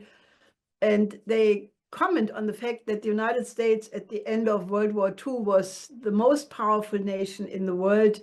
They had won clearly a moral victory over the fight against National Socialism.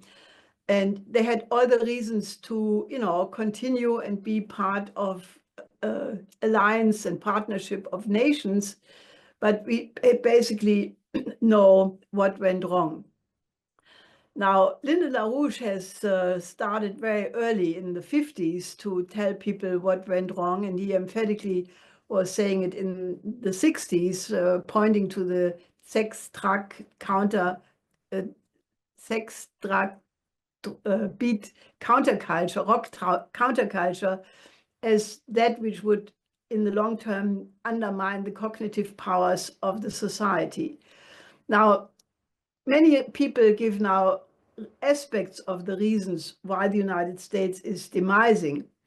But I think the most important reason, and permit me to say that because, I feel sort of privileged to do that, because, I have been married with Lynn for 41 years. And, I think I have a good judgment about this matter.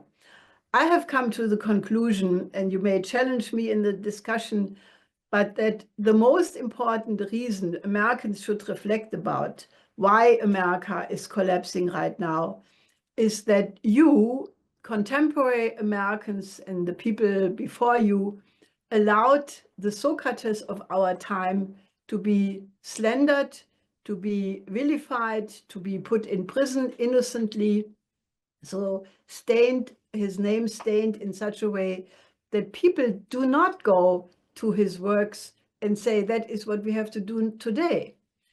And I think there is a subjective reason, you know, a little bit of opportunism, a little bit of, you know, compromise, why people do that. Now, I respect Oliver Stone a lot for the excellent documentaries he did, but Oliver Stone at the recent Shani Youth Forum in Moscow, just 10 days ago or so, made a speech, which was an excellent speech, and you should listen to it, but he opened it up with the comment that the Socratic concept doesn't function because they always kill Socrates. Well, if you have that attitude and you say, you know, I cannot associate with LaRouche because I have a little influence here. I have a little spot in the internet as a podcaster or as a, you know, influencer, or I can write in certain newspapers who, if I would openly associate with LaRouche, would never ever print anything from me. Now, if you do that, naturally, at this point, there is still the danger that you are gone after, marginalized, slandered, you know, and just try it out. But if you equip yourself ahead of time and know what you are getting into, you are sort of immune. But just go into any crowd and mention the name LaRouche, and you will experience in the United States, most people know LaRouche even now. He's already past 5 years, but still, he had a dozen or so half-hour TV broadcasts when he was running for president. So he was a household word. So people, when you mention LaRouche, freeze. They express somehow that they have nothing to do with that. And I know what I'm talking about because I carry the same name. And in Germany in particular, it is still like that. If people say Helga Zepp-LaRouche, they say, oh, no, not at all. Now, I challenge everybody to say that there is a direct correlation between the present demise of the United States and the way how they have treated and are still treating LaRouche. Now, remember that the resistance fighter against National Socialism, Martin Niemöller, famously said when he reported, you know, how people were not defending against the Nazi harassment. First, they came for the socialists, and I did not speak out because I was not a socialist. Then they came for the trade unionists, and I did not speak out because I was not a trade unionist. Then they came for the Jews, and I did not speak out because I was not a Jew. Then they came for me, and there was no one left to speak for me. I think that experience of Niemöller, now many people are making in the United States and in Europe for that matter, where we are experiencing, especially in Europe, as J.D. Vance correctly and eloquently said at the Munich Security Conference, where he blasted the Europeans and especially the Germans that we are losing democracy, that we are using a terminology, said Vance, which was used in the time of the Soviet Union, you know, like if anybody has a different opinion than the official NATO narrative, this must be disinformation. And the EU has now guidelines, you know, searching the internet with algorithms for any view, either in public publications or even in the social media. And if something is spotted as disinformation, it is being eliminated, banned, shadow banned from the internet. All kinds of measures of suppression are taking place. And people experience that if they say something, they, in Germany right now, they're even losing citizenship, like it just is happening with 2 German journalists, Thomas Röper and Alina Lipp, who work as journalists in Russia and who are now declared by the European Union basically banned, and that means by implication that their accounts will be confiscated, that they cannot travel into Europe anymore. It is an absolute scandal, which is causing a huge uproar in Germany and beyond, internationally, because people recognize the signs of the time, that things like that happened more than 90 years ago, and people recognize this. Now, basically, we have a situation where now it is clear that not only in the United States, we have a deep state, which President Trump is going after, at least partially. Those parts he doesn't like, other parts do still exist. But we also have a deep state in Europe. Actually, in such a way that, anybody, and Lynn was talking about that, you heard that earlier, anybody who is criticizing the present powers to be risks to be ostracized, to be sidelined, and even people, who question that the present Ukraine war did not start on February 24th, 22, who dare to say that history started before, they are already threatened that, they can be banned, like in the case of a professor in Germany, Ulrike Gero, who dared to report from a scientific standpoint that there was a prehistory to the Ukraine war. She got ousted from her professorship, and she is now conducting an appeal in the second court. Unclear what will come out of it.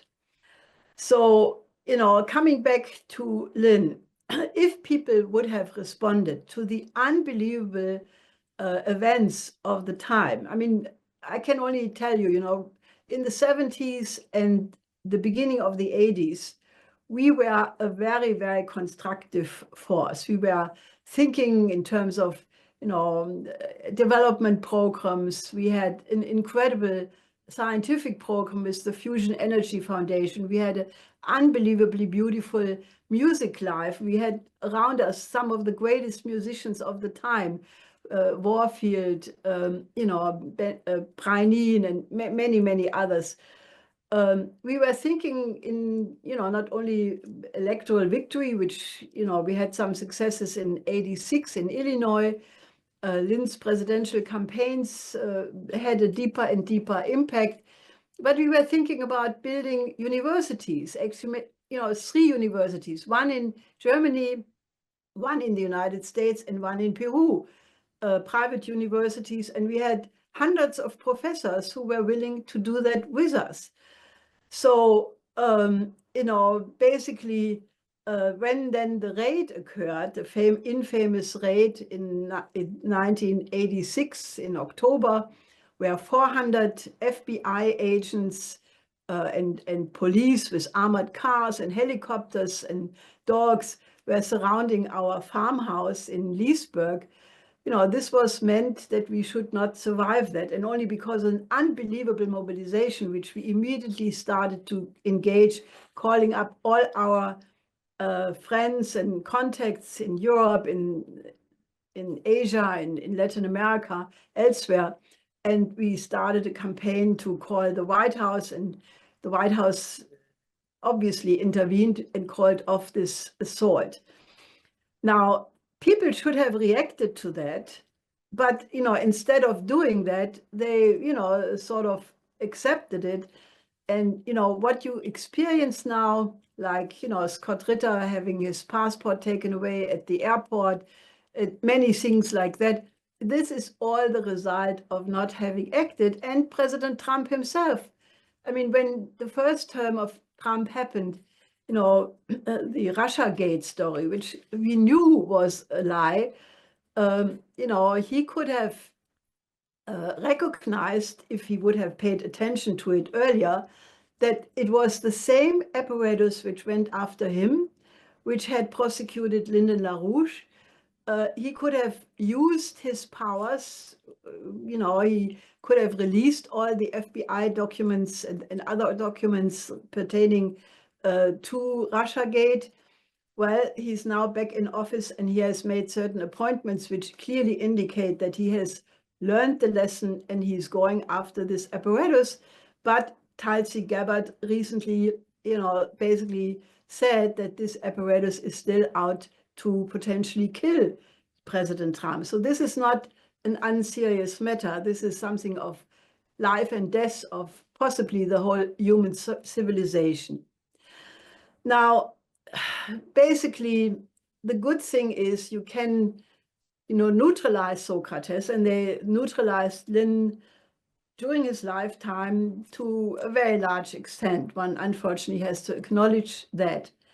But the good thing is you cannot kill ideas. And he has left us an enormous work load of written articles, of beautiful videos of which you got a certain taste of. And, we can make these ideas alive.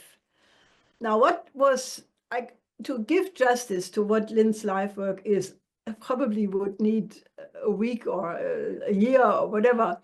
I can only touch upon some of the ideas. I mean, he, when Diane was saying earlier, that without Lynn, she would not have known all these scientists and artists and so forth. That is not only true for Diane, that is true for thousands and thousands of people all over the world. Because what Lynn did is he made alive, really alive, the idea fight, the fight of ideas of at least 2,500 years of European history and beyond, but especially European history, the fight of the scientific ideas, the crucial difference of the tradition of Plato and Aristotle. I mean, Lynn, established that it was the Platonic tradition out of which, because of the method of hypothesis, higher hypothesis, and the hypothesis of the higher hypothesis, that it was that tradition which is accountable for every single scientific and artistic discovery for the period after Plato. And why Aristotle, by the same token, with his, mechanic and, almost deductive method, is, maybe good for accounting, but it's not good for discovery. And he, revived all the scientists which pursued these two traditions. And Lynn owned these ideas. When he was talking about Leibniz or Gauss or Kepler or any of these people, it was not a knowledge which he had sort of like in a footnote, like an academic, but he owned these ideas and he was able to communicate the actual ideas in a real sense. I think Lynn did most not only to rediscover the method of the scientific method of physical economy going back to Leibniz, but I think he developed that science so that any economist who wants to call himself an economist without blushing when he looks into the mirror should go and study Lyndon LaRouche. He developed the very crucial concept of the relationship between energy flux density and the relative potential population density. And this was recognized, no surprise, by Russian scientists, especially Puvis Kuznetsov, who said famously that Lyndon LaRouche will be known in the future probably as the La from LaRouche, because, a big scientific discovery is always given the name of the inventor, like Ampere or, other discoveries like that. So, Lynn discovered the need for the world population to why we must have expanded reproduction, why the world population must grow, and why zero growth is not a condition which allows for durable existence of the human species. Now, that obviously put him in direct opposition when the evil Club of Rome appeared with their thesis of limits to growth. Lynn was absolutely there, immediately writing a counter book. There are no limits to growth.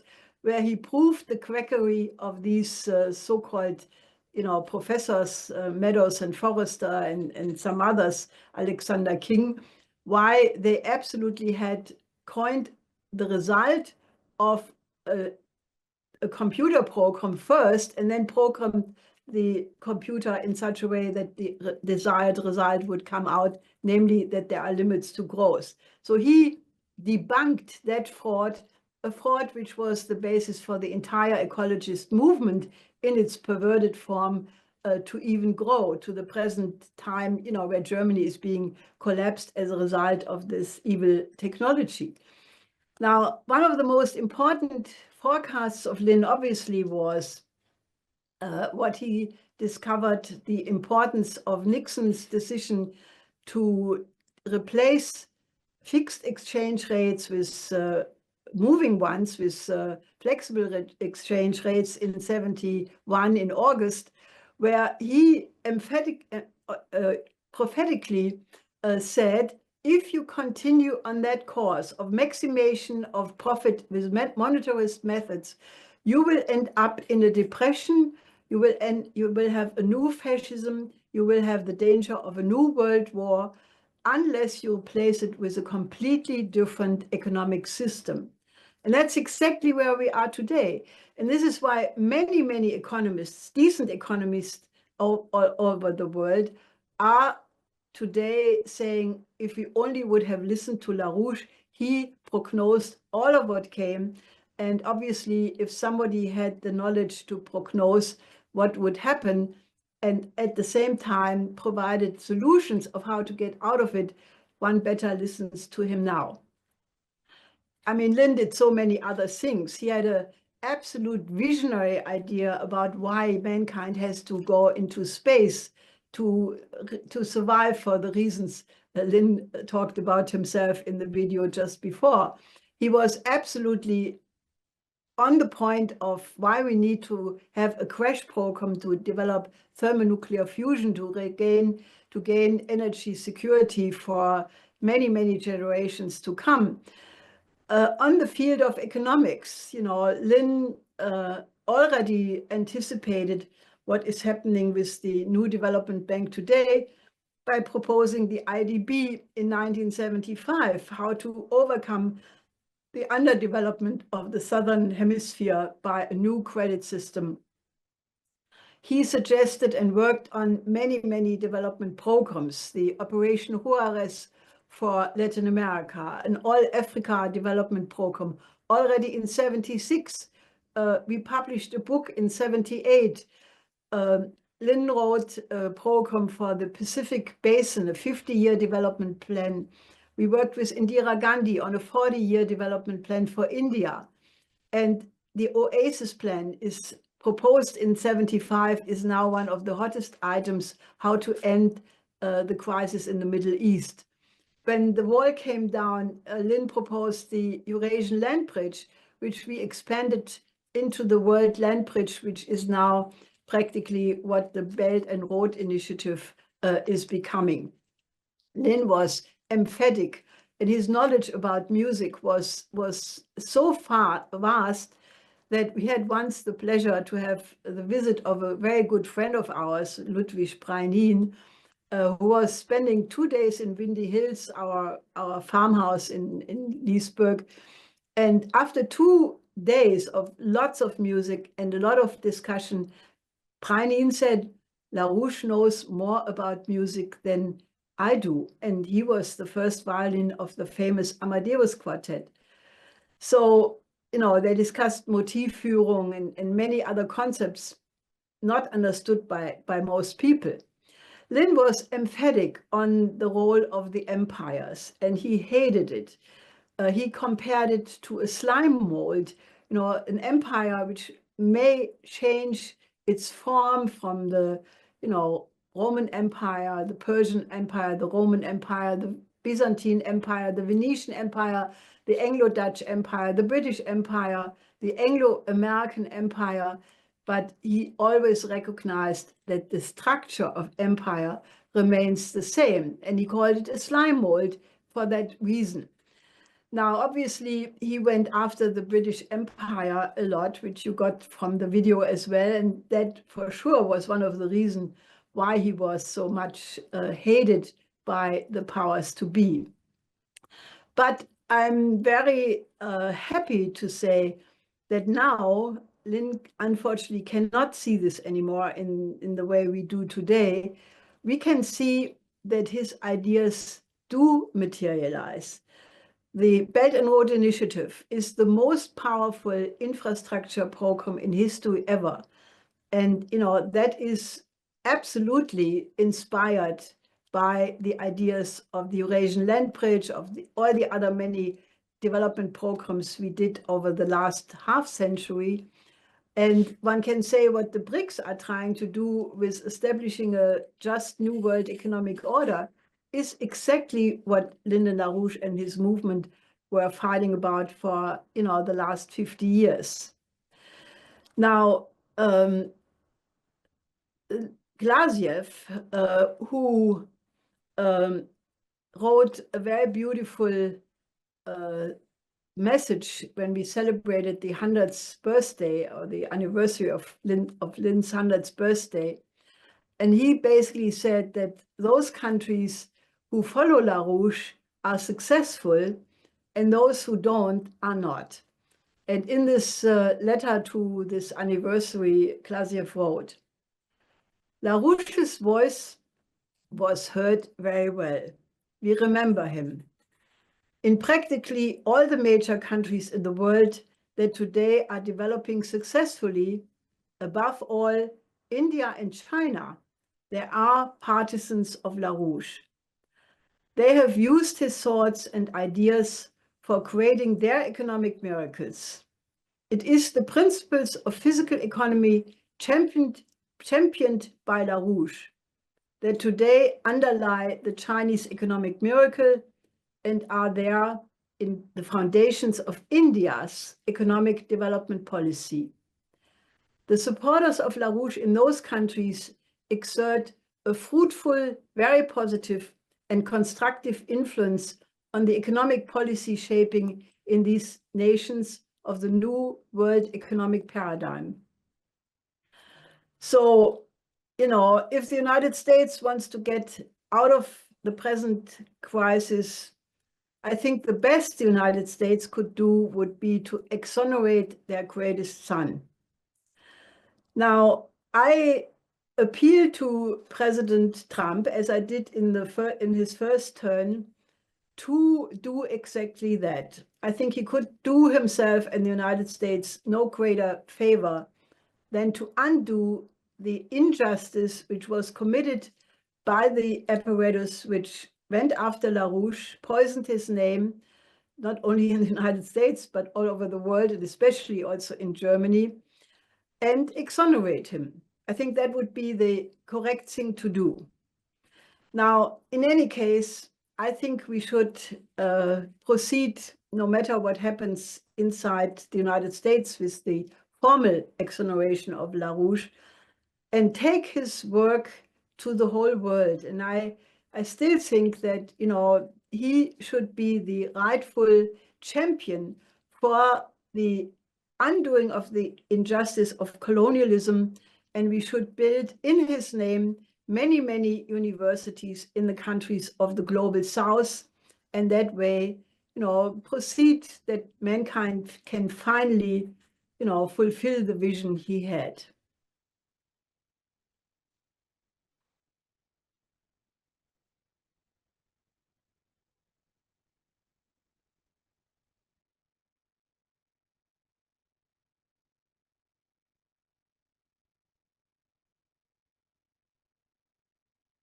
Half hour for questions and discussions. And as I said earlier, whatever question you always wanted to ask Lynn, go for it. Helga's here.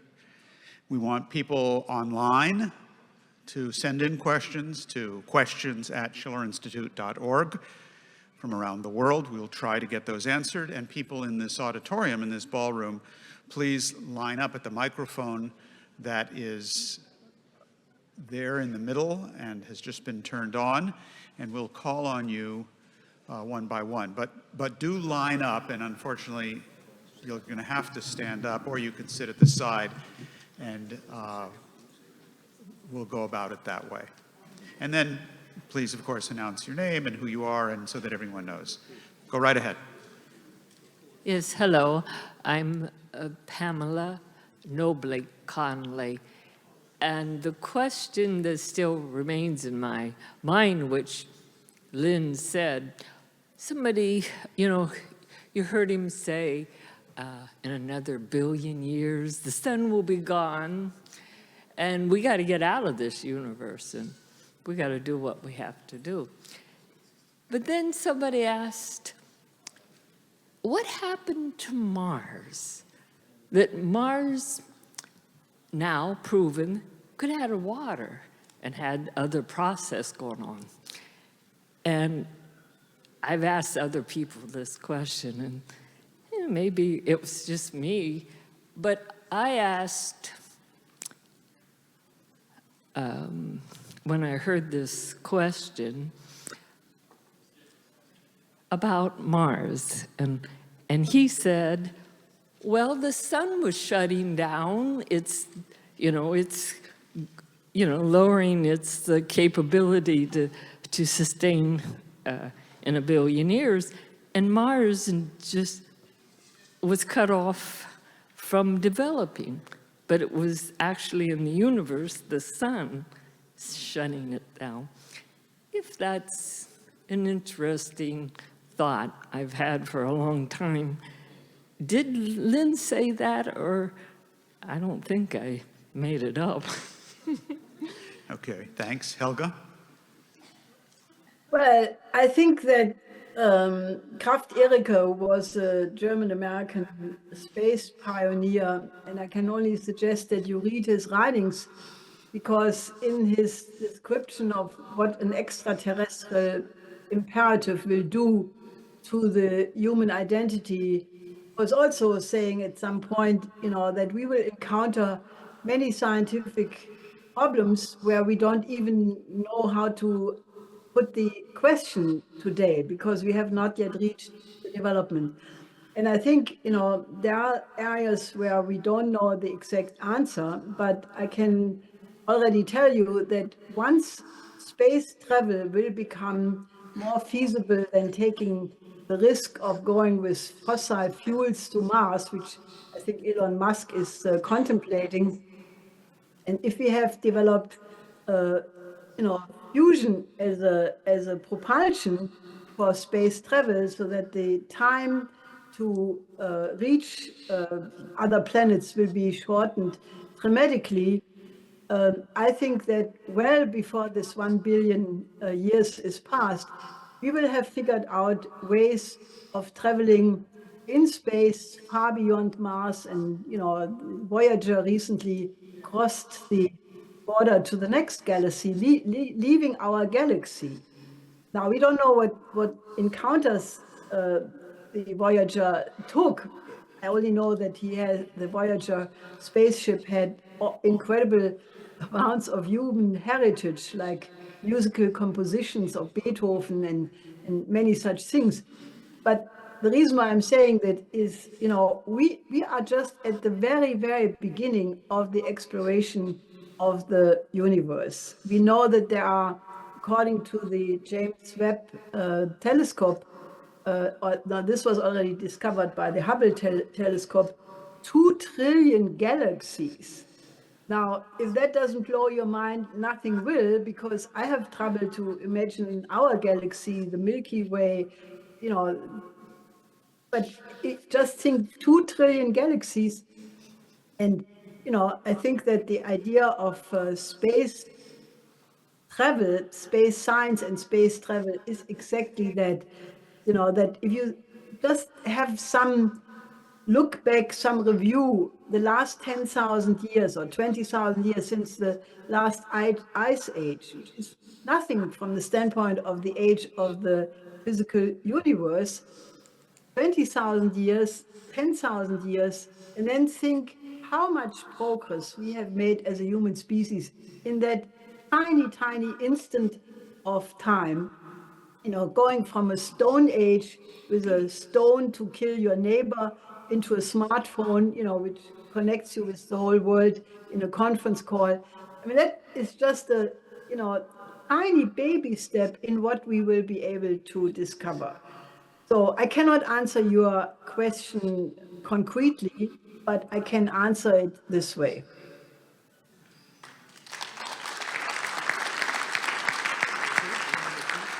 The idea of 2 trillion galaxies is absolutely overwhelming. And I'm very happy to say that this is a case where that's more powerful. 2 trillion galaxies is more powerful by far than $2 quadrillion in speculative value. So we're in good shape. This next question, I'm sorry, I got a question that came in from Liliana Gorini, who is the chairwoman of Movisol, and I think I would say one of the younger members of the first youth movement of LaRouche. And she says the following, foreshortened a bit. I had the honor and pleasure of working with Lynn on Verdi tuning in 1987, leading to the first Schiller Institute conference on Verdi tuning in Milan in 1988 with Renata Tebaldi and Piero Cappuccilli, but also to organize hearings for him at the Italian Parliament in Rome. And then she goes on to say, I remember a particular hearing. The room was packed. There were more congressmen or parliamentarians than I could ever recall having come there. And on that occasion, says Liliana, which was an official occasion, Lynn had an official translator of the parliament who asked me, as co-translator, did he just say Hitler? Referring to current policies. And this interpreter could not believe that a new Hitler policy of rearmament and war against Russia would be the result of the financial collapse, which is what Lynn had just said. Some member of parliaments told me later LaRouche was right. We thought he was exaggerating, but he was totally on the mark about the consequences of a financial collapse. Lynn and Helga, would you say what is happening today in Europe with a rearmament package of 800 billion euro imposed by the EU without any vote on it and mainly pushed by the German government of Merz is exactly what Lynn had meant in Rome when he spoke about a new Hitler policy? Well, I mean, that puts me in a difficult spot, given the fact that I'm sitting here in Germany. So please forgive me my flowery answer. But, the Russians, various top Russians, Lavrov, I think Sakharova, Medvedev, have recently, in quite clear terms, said that the present European policies are going back to a tradition of what it was 80 years ago. And, fortunately, there is right now, in the recent days, 3 days at most, a change in the attitude on what is happening in terms of the genocide in Gaza. Even in Germany, the responsible person for the relationship with Israel and so forth just came out and said that the German position of defending the right of Israel to exist cannot be construed into condoning everything the present Israeli government is doing. But, we are walking on very thin ice here because, I mean, that is part of the suppression apparatus that you cannot call a genocide anymore, even if the highest courts of the United Nations, the International Court of Justice and the International Criminal Court, since a very long time have used these words. So, one can also say that, the present policy of the European Union and Germany to loosen the so-called debt brake. I mean, not defending the debt brake because that was an abomination from the very beginning, trying to chain Germany into the Maastricht Treaty, into, preventing that Germany would ever have an independent relationship with Russia. So I'm not defending the debt brake, but the reason or the fact that these politicians from the EU Commission and the German government are willing to loosen the debt brake for what? For a creation of credit to finance this incredible militarization program is in the tradition of Hjalmar Schacht and the MEFO bills, which goes along with and you will see that in the next period, with an unparalleled austerity against all aspects of the social system of Germany, practically dismantling it. So, then you can see the policies, why are the Europeans, or especially the so-called coalition of the willing, siding so clearly with the Ukrainian government? Again, I leave it to your imagination of what is the implication here. So, I think one does well to look at these wise words of Lynn. Lynn wrote many, and said many, things which, at that time, people probably thought were, outrageous, exaggerated. But if you look at it now, every single prognosis of Lynn has turned out to be absolutely true. So read what Lynn has been saying and apply it to the present, and you will be absolutely on the mark. Thank you, Helga. Diane, Sare has something to add on this subject. What I just wanted to add on this is we cannot forget what Lynn said, I think it was July 25th, 2007, which is the biggest vulnerability of the Trump administration. He said there is no possibility of a non-collapse, none. Is Europe capable of producing $800 billion worth of weapons? No. The issue is the bubble. The issue is that they have no understanding of the principles of physical economy. So that the population, where does the fascism come from, the Schachtian fascism? That we, the people, are seen as merely appendages to be looted to try and sustain a system which is fundamentally bankrupt. And this is the thing that everybody has to understand. And I wanted to add yesterday, because I was thinking in the afternoon panel, what happened in New York on these wind turbines. So many people, the fishermen, the farmers, myself, were very happy that Trump banned all of these silly wind turbines in New York. But then, what do you hear? Somehow, Governor Hochul has done something where they're all back on. So what is it? That is, people were only too happy to sell their birthright for a bowl of pottage. That is, the electricians union, I had this when I was running for office. Oh, you can't oppose the wind turbines, that's where we're getting our jobs. We saw it in 2007 with the auto workers. Lynn had a plan to retool all the auto plants, to build infrastructure that we urgently needed, the nuclear power plants he spoke of. What happened? The best of the auto workers, people who were working with us, were willing to take a retirement package to get some money for personal survival and let the world go to hell. And therefore, I think that it's very urgent that we see where we actually are. Helga's point emphatically has been, the system is over. It is over. And they can print as much money as they want for as many wars as they want. It will not save the system. It may kill us all. But I think that is the issue of the 800 billion euros for Europe and the US, because guess who would be producing those weapons, which are largely more and more dysfunctional because of the collapse of our economy, which also underscores that it is a bubble, but the United States. That's it.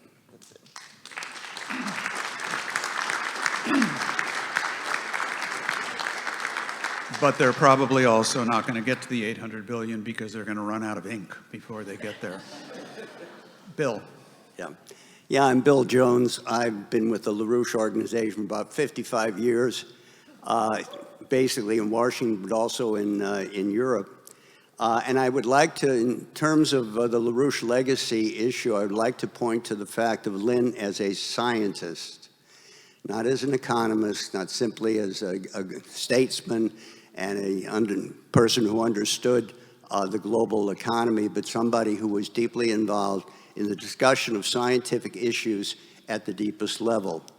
Helga mentioned the role of the FEF in the beginning, where we, because of a certain concatenation of circumstances at the time, fusion energy, which was understood by about a few hundred scientists who were engaged in it, was not known by the American population. And we, Lynn, who had been talking about it since 1968, around 1972, decided that we have got to take the point on this to bring the knowledge of this to the American public. That opened up a lot of scientific layers who were working in their little, laboratories and hoping that this would result in something. All of a sudden had people who were on the street passing out leaflets to the general population saying, we gotta have fusion energy. And so the doors were opened to us by the major scientific elites in the United States. This is people at Los Alamos, people at the laboratories, people at the major mathematics institute. Lynn then began to engage them in a discussion about science, about their scientific ideas. He didn't have a PhD from MIT, but Lynn had a better education because he was self-educated. So he was at the most important institution of the time, which was his own mind.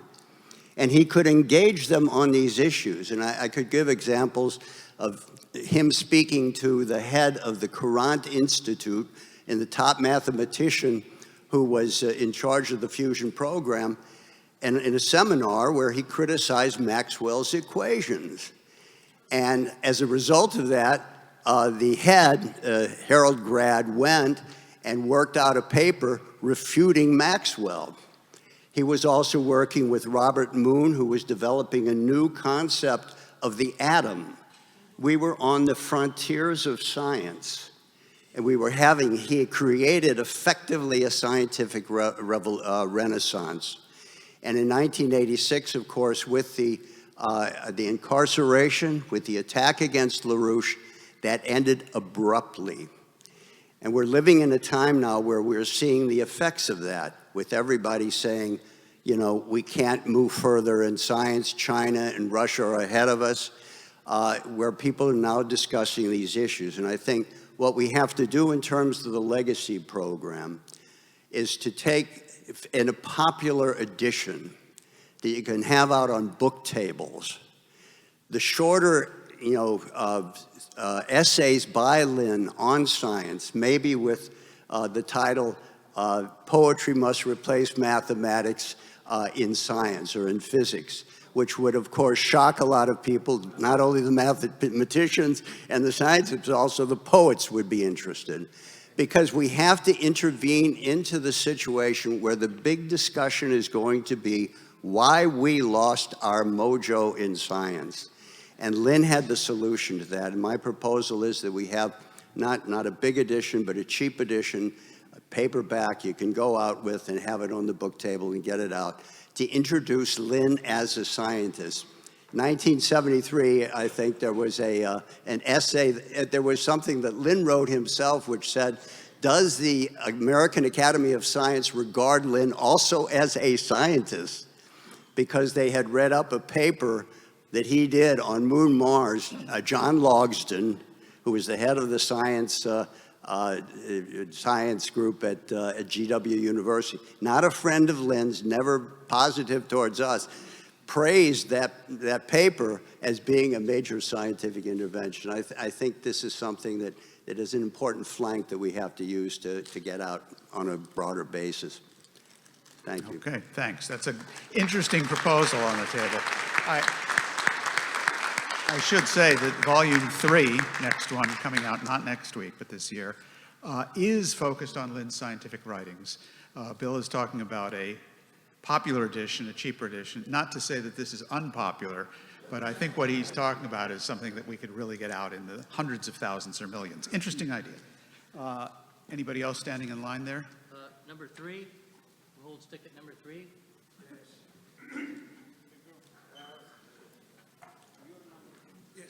heartily agree with the LaRouche.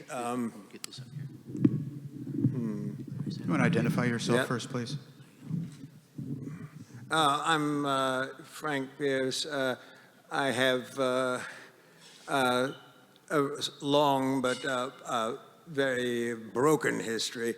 I was in high school back in the Lynn Marcus days, and then somehow I had drifted away, and later there was a peace demonstration down on the mall a few Februarys ago, and I reconnected with some LaRouche members, and so here I am.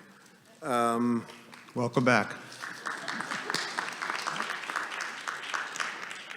Well, all right now, you know, I hardly agree with the macroeconomic philosophies here. I have reckoned them out myself for a long time. But what about microeconomics? The way people actually have to live in this world in which everyone is individualized and everything is monetized. How do you, you know, how do you survive this situation? There's no, there's complete dissolution of real community, and therefore of goodwill assets which are real. If, for instance, if an Amishman wants to raise a barn, he has his whole community come in to help him. If I want to raise a barn, I have to go get in debt. And so, as a consequence, I don't raise a barn nor anything else. And so, what is the design for living, for the reestablishment of the community, of the commons or the croft, or whatever you would call it, of this organization? I haven't heard it really discussed. As I say, the international macroeconomics are very sound. I've espoused them myself. Okay. Helga, would you like to address this?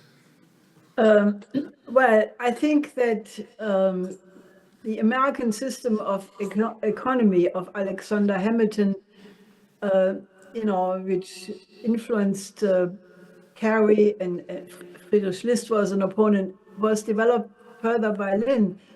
And, you know, that is actually what the Chinese are with Chinese characteristics are implying, meaning that you have to have an economic system where the credit, first of all, is brought under the sovereign control of the government, and, you know, the way how the credit is given has to be basically devoted to the common good.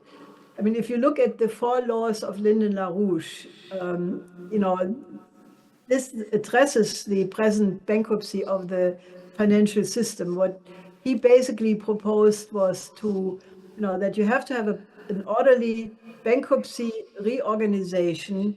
You have to get rid of this overhang of debt. You know, I mean, President Trump will be sooner or later be confronted with that, because, you know, his tariff policy, while he claimed that this would be, at some point in the election campaign, he talked about the American system of economy, but so far we have not seen that he actually is really doing that.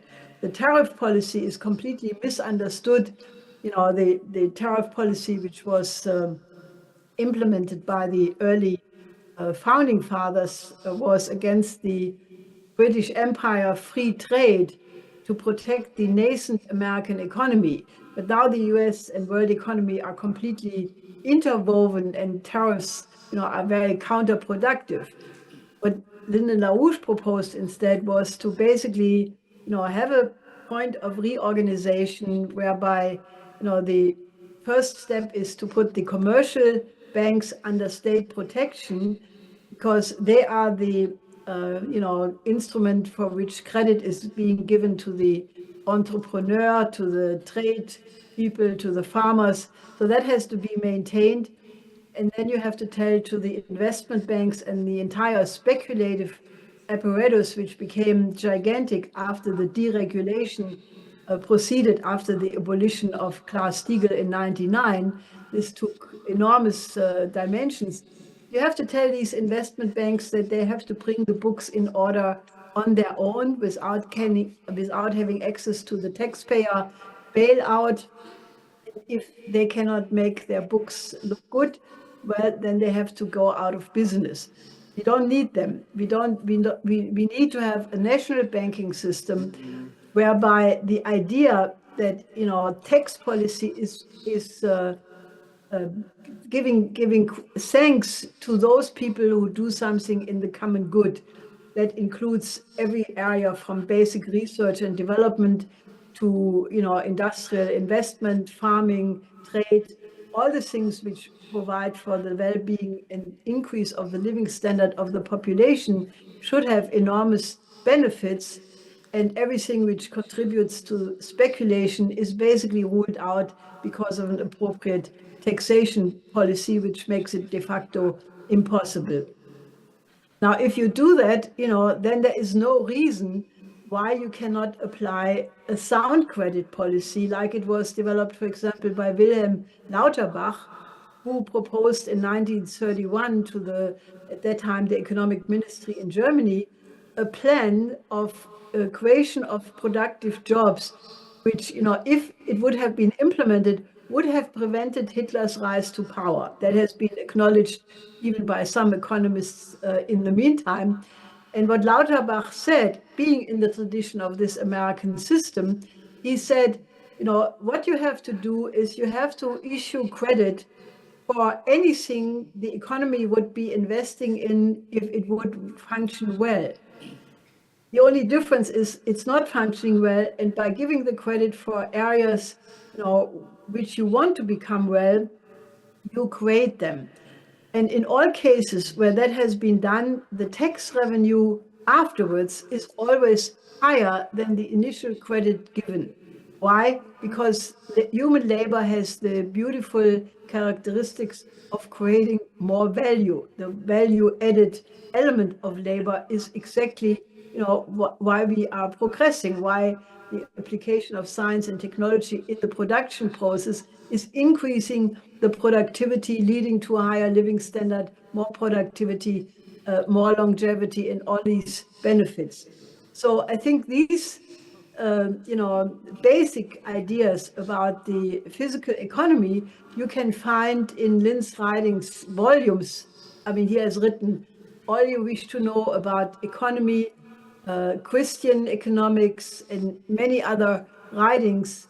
The Road to Recovery was mentioned. So I would suggest that you get at the book table a couple of these books and then join us and try to implement it in the present America. That's very good. Thank you. I'm sorry, Frank, one. That's very good. Excuse me 1 minute. We're running out of time, and Okay. I'm going to take the moderator's prerogative to answer the part of the question that you, I think was not answered, although it was. Yeah, well, it and is. that is that the parts of the question excuse not me, completely answered. please. We have to move this forward and end by 12:15.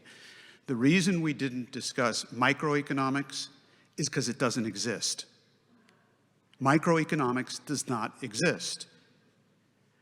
It's like the guy who says, well, that's all very good about all these nice things you say about humanity, but what about me? What about self-interest? Or like in World War II, right? The guy who said, this is too dangerous, I'm gonna get out of here. I'm gonna go somewhere safe. I'm gonna find a South Pacific island. I'm gonna go to Guadalcanal. How did that work out? The point on this thing is there is no escaping the simple underlying fact that if we do not change the totality of the system, everything is going to disappear. We're all going to be dead.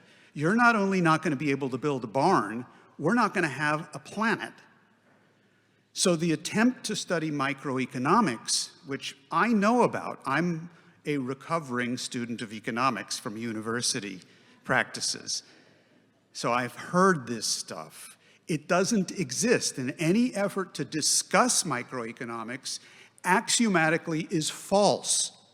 The only way to go at this is from the totality of the human species reproducing itself. We solve that problem, you can build all the barns you like. If you don't solve that problem, we're all cooked. So I thought I would add that in there. I didn't want to...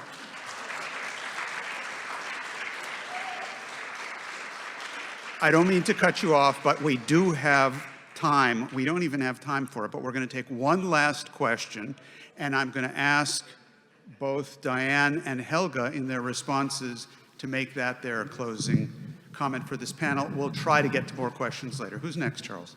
We'll see. You're going to give it up? Okay, go. Go right ahead. Oh, yeah, you're all right. Yeah, go.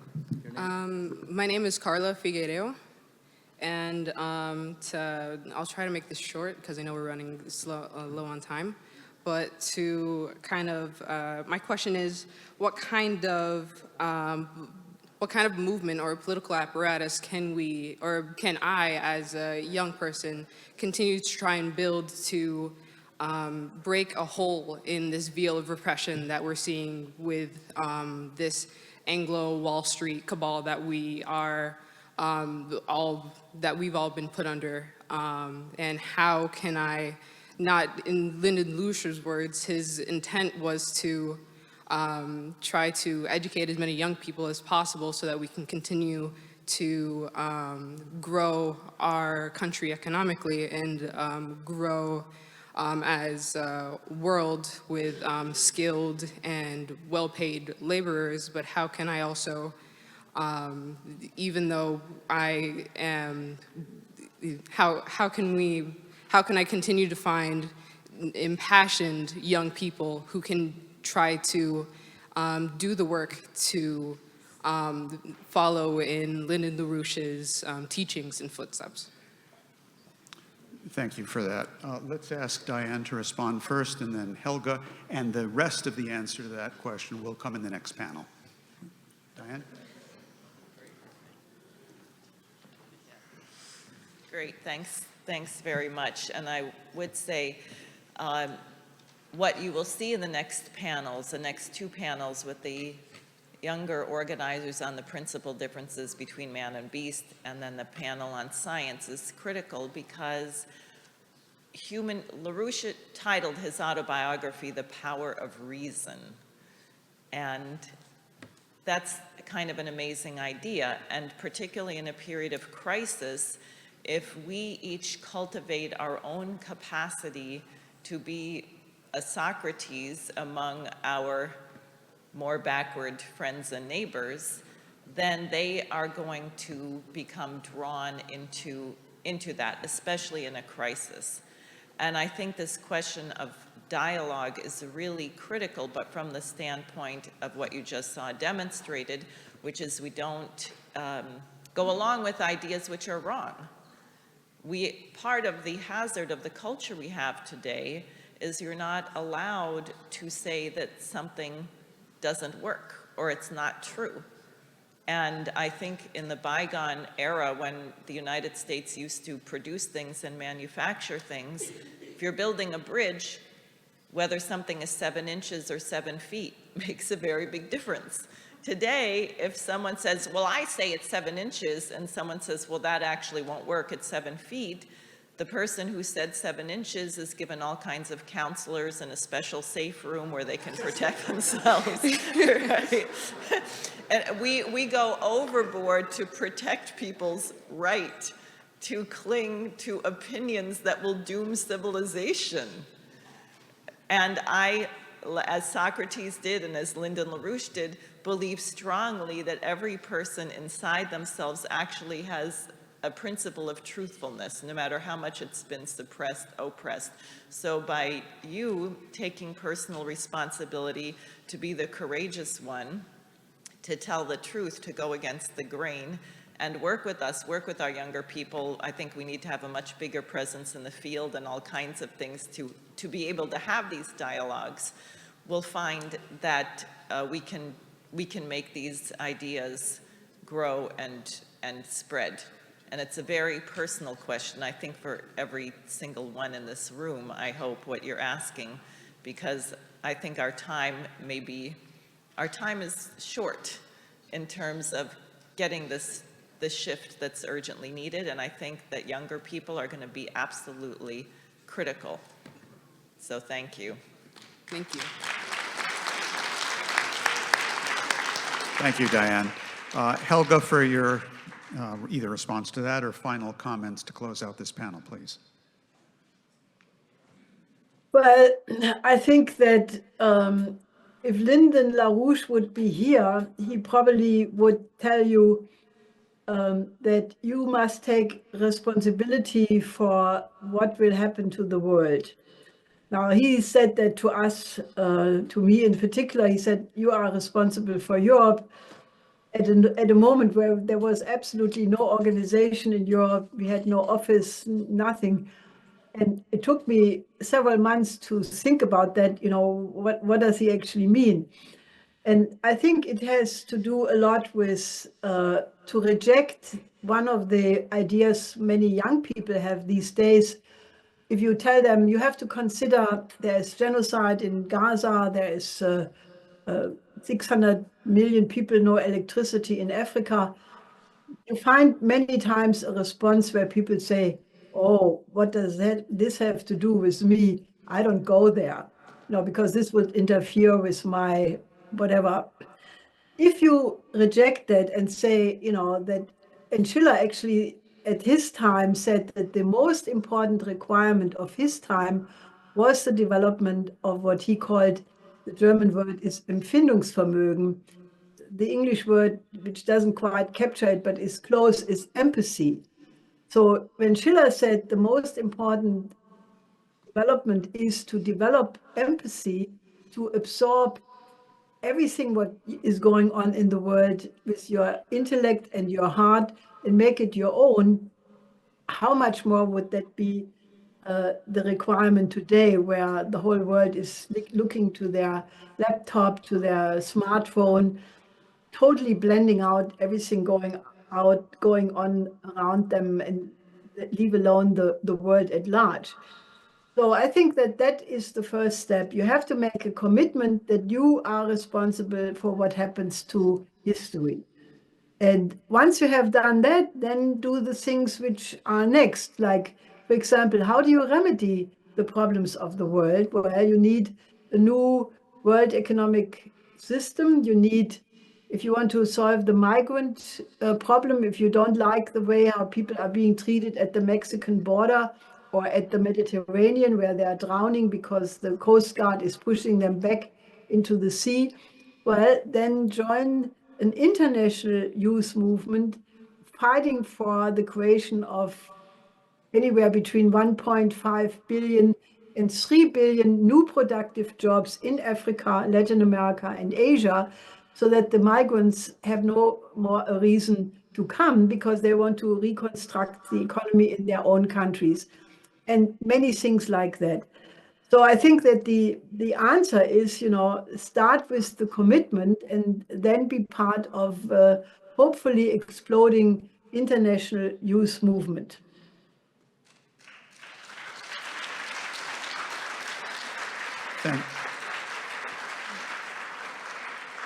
Thank you, Helga. Thank you, everybody. And I would just also add that it's really a lot of fun.